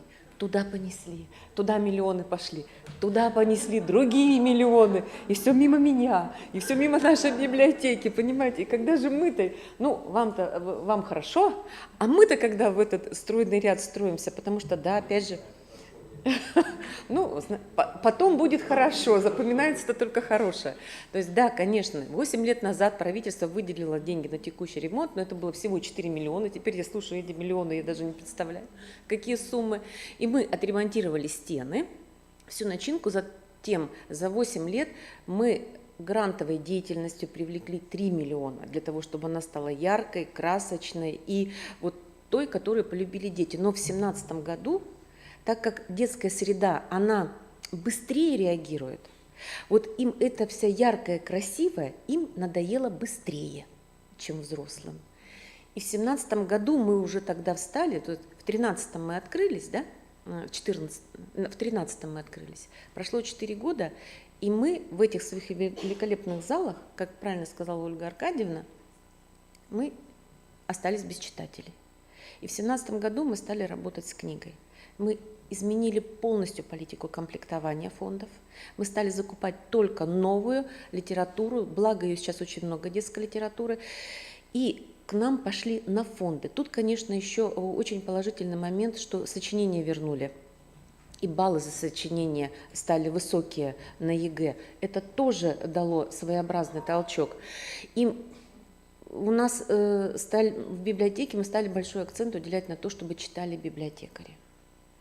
И эффект, мы не 500, Ольга Аркадьевна, вы нам очень нашу польстили, да. Но, да, летом, мы вот уже 3-е лето подряд, у нас 300-350 посещений в день в среднем, это вот нормальная цифра. В будние дни, да, до 600. Ой, то есть в выходные дни до 600. И просто чтобы понимать соотношение цифр, у нас 32 человека, 30 библиотекарей, а посещаемость 96 тысяч в год. На одного человека, если раскидаете, то увидите. И мы эту цифру уже выполнили 1 октября. 1 октября. Да. Тьфу-тьфу-тьфу, я даже не знаю. Вот, но это вот был результат того, что мы в 2017 году развернулись на работу с книгой. И коллеги, как методический тоже центр детских библиотек, я делюсь такой радостью. Мы решили, что библиотечное дело в Республике Коми на такой высоте у нас уже, оно на самом деле, и благодаря Национальной библиотеке, вот как методическому центру, который всех нас ведет, что мы ничем не хуже театров и филармоний, и можем привлекать специалистов, как они, дирижеров и режиссеров из других регионов, мы на год привлекли к себе в библиотеку Анжелику Евгеньевну Арапову. Кто знает ее лекции, смотрел в интернете, это один из ведущих библиотекарей по методике работы с книгой, и поэтому, пожалуйста, она у нас будет работать год, она уже работает, она вышла первый день сразу на семинар с лекциями, спросите у своих специалистов, они дадут вам обратную связь. У нее колоссальный опыт и колоссальное количество методических материалов, приглашайте. Вы, главное, дорогу заплатите, где проживание, а мы направим ее к вам, а совершенно вот в рамках методической помощи, но вот пользуйтесь этим ресурсом, мы поделимся, приглашайте. Ну и теперь к тому, о чем, собственно, я хотела сказать. Я здесь по просьбе Российской государственной детской библиотеки хочу поднять вопрос об информационном ресурсе, который содержит данные обо всех библиотеках России, которые обслуживают детей. Не секрет, что детей обслуживают все. Но, как правильно сказала Мария Александровна Веденяпина сейчас на совещании директоров, детей хватит всем. Но вот этот ресурс Российская государственная детская библиотека ведет по поручению, по приказу Министерства культуры Российской Федерации. И ведет их там всего 2 человека в РГДБ, в методическом отделе. И вот смотрите, здесь вся информация. Министерство культуры РФ хочет обладать информацией, как охват детского населения в России, каков охват библиотечным обслуживанием. Здесь вы видите все данные региона по годам, все главные цифры. А теперь посмотрите, как мы отрабатываем это поручение Министерства культуры Российской Федерации. У нас 316 библиотек, всего забита информация по 131 библиотеке. Остальные библиотеки у нас как будто бы детей не обслуживают. Это не так. А вот потом и наше министерство, которое лоббирует интересы библиотек при Министерстве культуры Российской Федерации, они потом вот выглядят соответственно. Поэтому просьба не подводить и наше министерство. На местах у вас всех есть сотрудники, которых Елена Анатольевна Булышева, наш методист, к кому обращается и просит принимать участие здесь.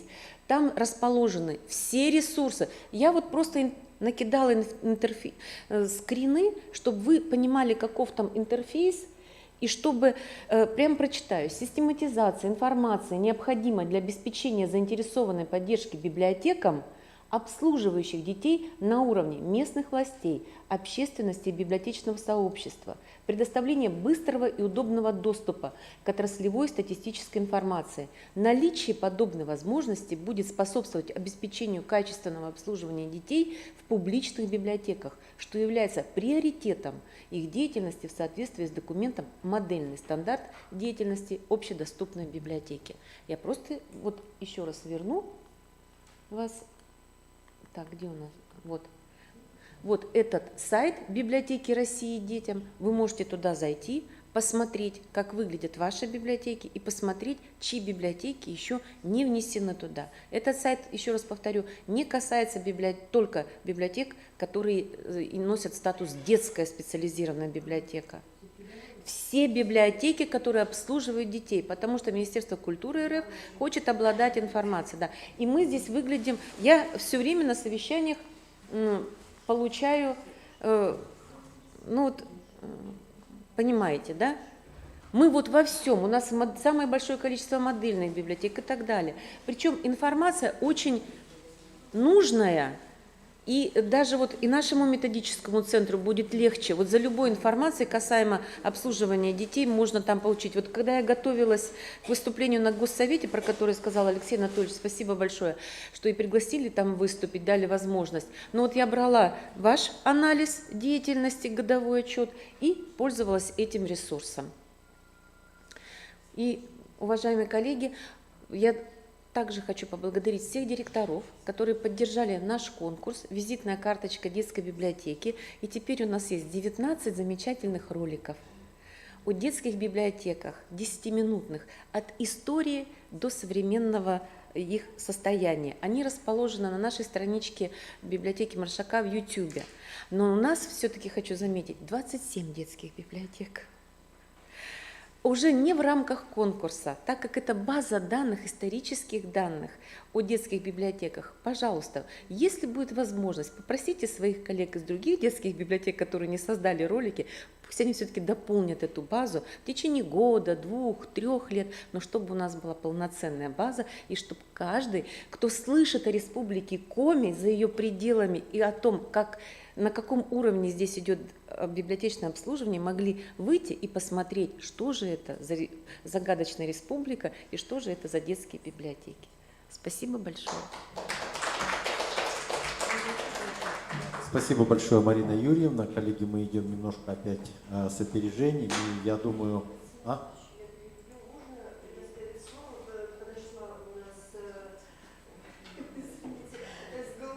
Можно. Да, Екатерина Владимировна, пожалуйста. Да, пожалуйста. Уважаемые коллеги, здравствуйте. Я очень рада, что меня руководство библиотеки национальной и научно-методический отдел пригласил на это замечательное совещание специалистов, директоров библиотек. И я, конечно же, слушая вас, удивляюсь вашей энергии, удивляюсь всем тем изменениям, которые происходят в библиотеке. И как представитель Сыктывкарского государственного университета, руководитель программы «Библиотечная информационная деятельность», конечно, хочу сказать, что университет Сыктывкарский тоже принимает участие в том большом деле подготовки специалистов, развития библиотек. И я сегодня пришла сюда еще с одной целью, немножко прорекламировать наше направление библиотечная информационная деятельность. Как вы уже знаете, Сыктывкарский университет осуществляет подготовку библиотечных специалистов. И у нас сегодня в Сыктывкарском университете обучаются только 2 курса, да, студенты 2 курсов. Это выпускники, 5-й курс, заочники, и мы обучаем группу 2-го курса заочников. Сейчас мы только заочников обучаем и выпускаем студентов заочного отделения, направления библиотечная информационная деятельность. И поэтому я обращаюсь к вам с просьбой посмотреть, есть ли у вас еще надобность в подготовке специалистов. На следующий год Сыктывкарскому университету выделили 13 бюджетных мест. Мы, к сожалению, не каждый год получаем эти бюджетные места. И поэтому, конечно, хочется, чтобы к нам пришли не абы кто, а специалисты библиотечные, которым еще необходимо получить высшее библиотечное образование. И мы, конечно, ждем, да, именно библиотечных специалистов. Нам заочно, да, очников у нас нет. Мы учим студентов 4,5 года. И вот если сравнить с колледжем, ведь там тоже заочников учат 3 года, но это не высшее образование, а у нас всего 4,5 года, да, это будет уже высшее библиотечное образование. Ну и, наверное, каждая библиотека сегодня все равно ждет специалиста с высшим библиотечным образованием. Предметы, которые у нас ведутся, дисциплины, которые у нас ведутся, они и профессионального, да, цикла, и библиотековедение, библиографоведение, библиотечный менеджмент, я не буду сейчас перечислять. И сейчас мы обучаем студентов чуть по другому стандарту, и вот у нас уже студенты 2-го курса, которые по новому стандарту обучаются, они заметили, что стало больше аудиторных часов. Вот еще там 2-3 года назад мы учили по другому стандарту, было мало аудиторной нагрузки, сейчас у нас почти в 2 раза увеличили аудиторную нагрузку. Мы стараемся привлекать профильных специалистов для ведения дисциплин. У нас с нами работают и специалисты с Национальной библиотеки Республики Коми, и юношеская библиотека, и Национальная детская библиотека Маршака. Поэтому я считаю, что мы на волне, мы стараемся следить, как развиваются библиотеки, и стараемся дать по возможности качественное образование. Ежегодно у нас проходит защита выпускных квалификационных работ, приглашаем директоров, и нам очень отрадно, приятно, что специалисты библиотечные все же высоко оценивают нашу работу и вклад Сыктывкарского университета в развитие библиотечного направления. Прием документов, прием документов с 20 июня. И забыла сказать, в этом году небольшое изменение. Мы можем принимать в университет, да, абитуриентов по 2 направлениям.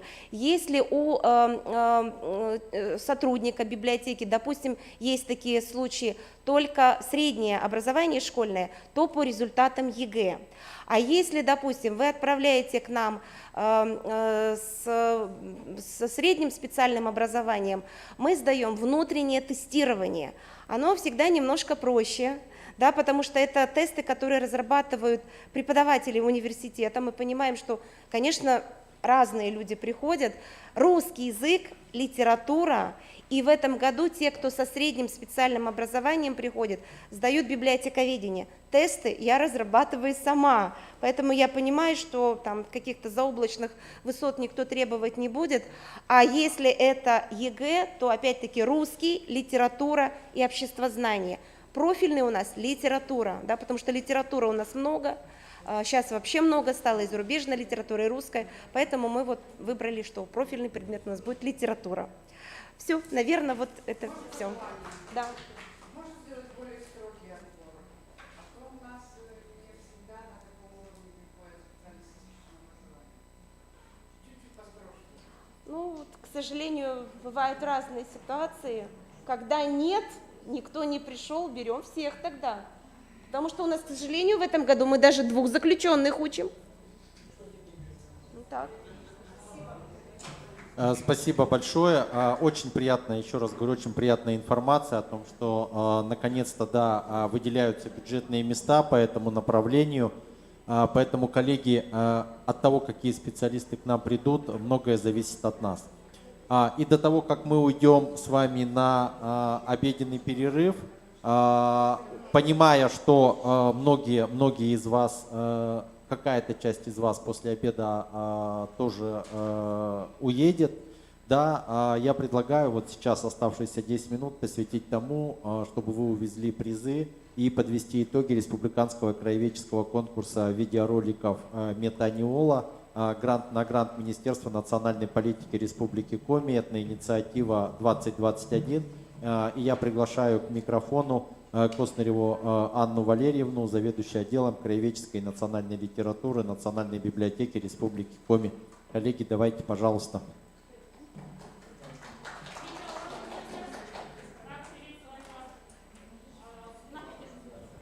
Рада приветствовать вас в стенах литературного музея, ну и мероприятия Национальной библиотеки. Сегодня мы подведем итоги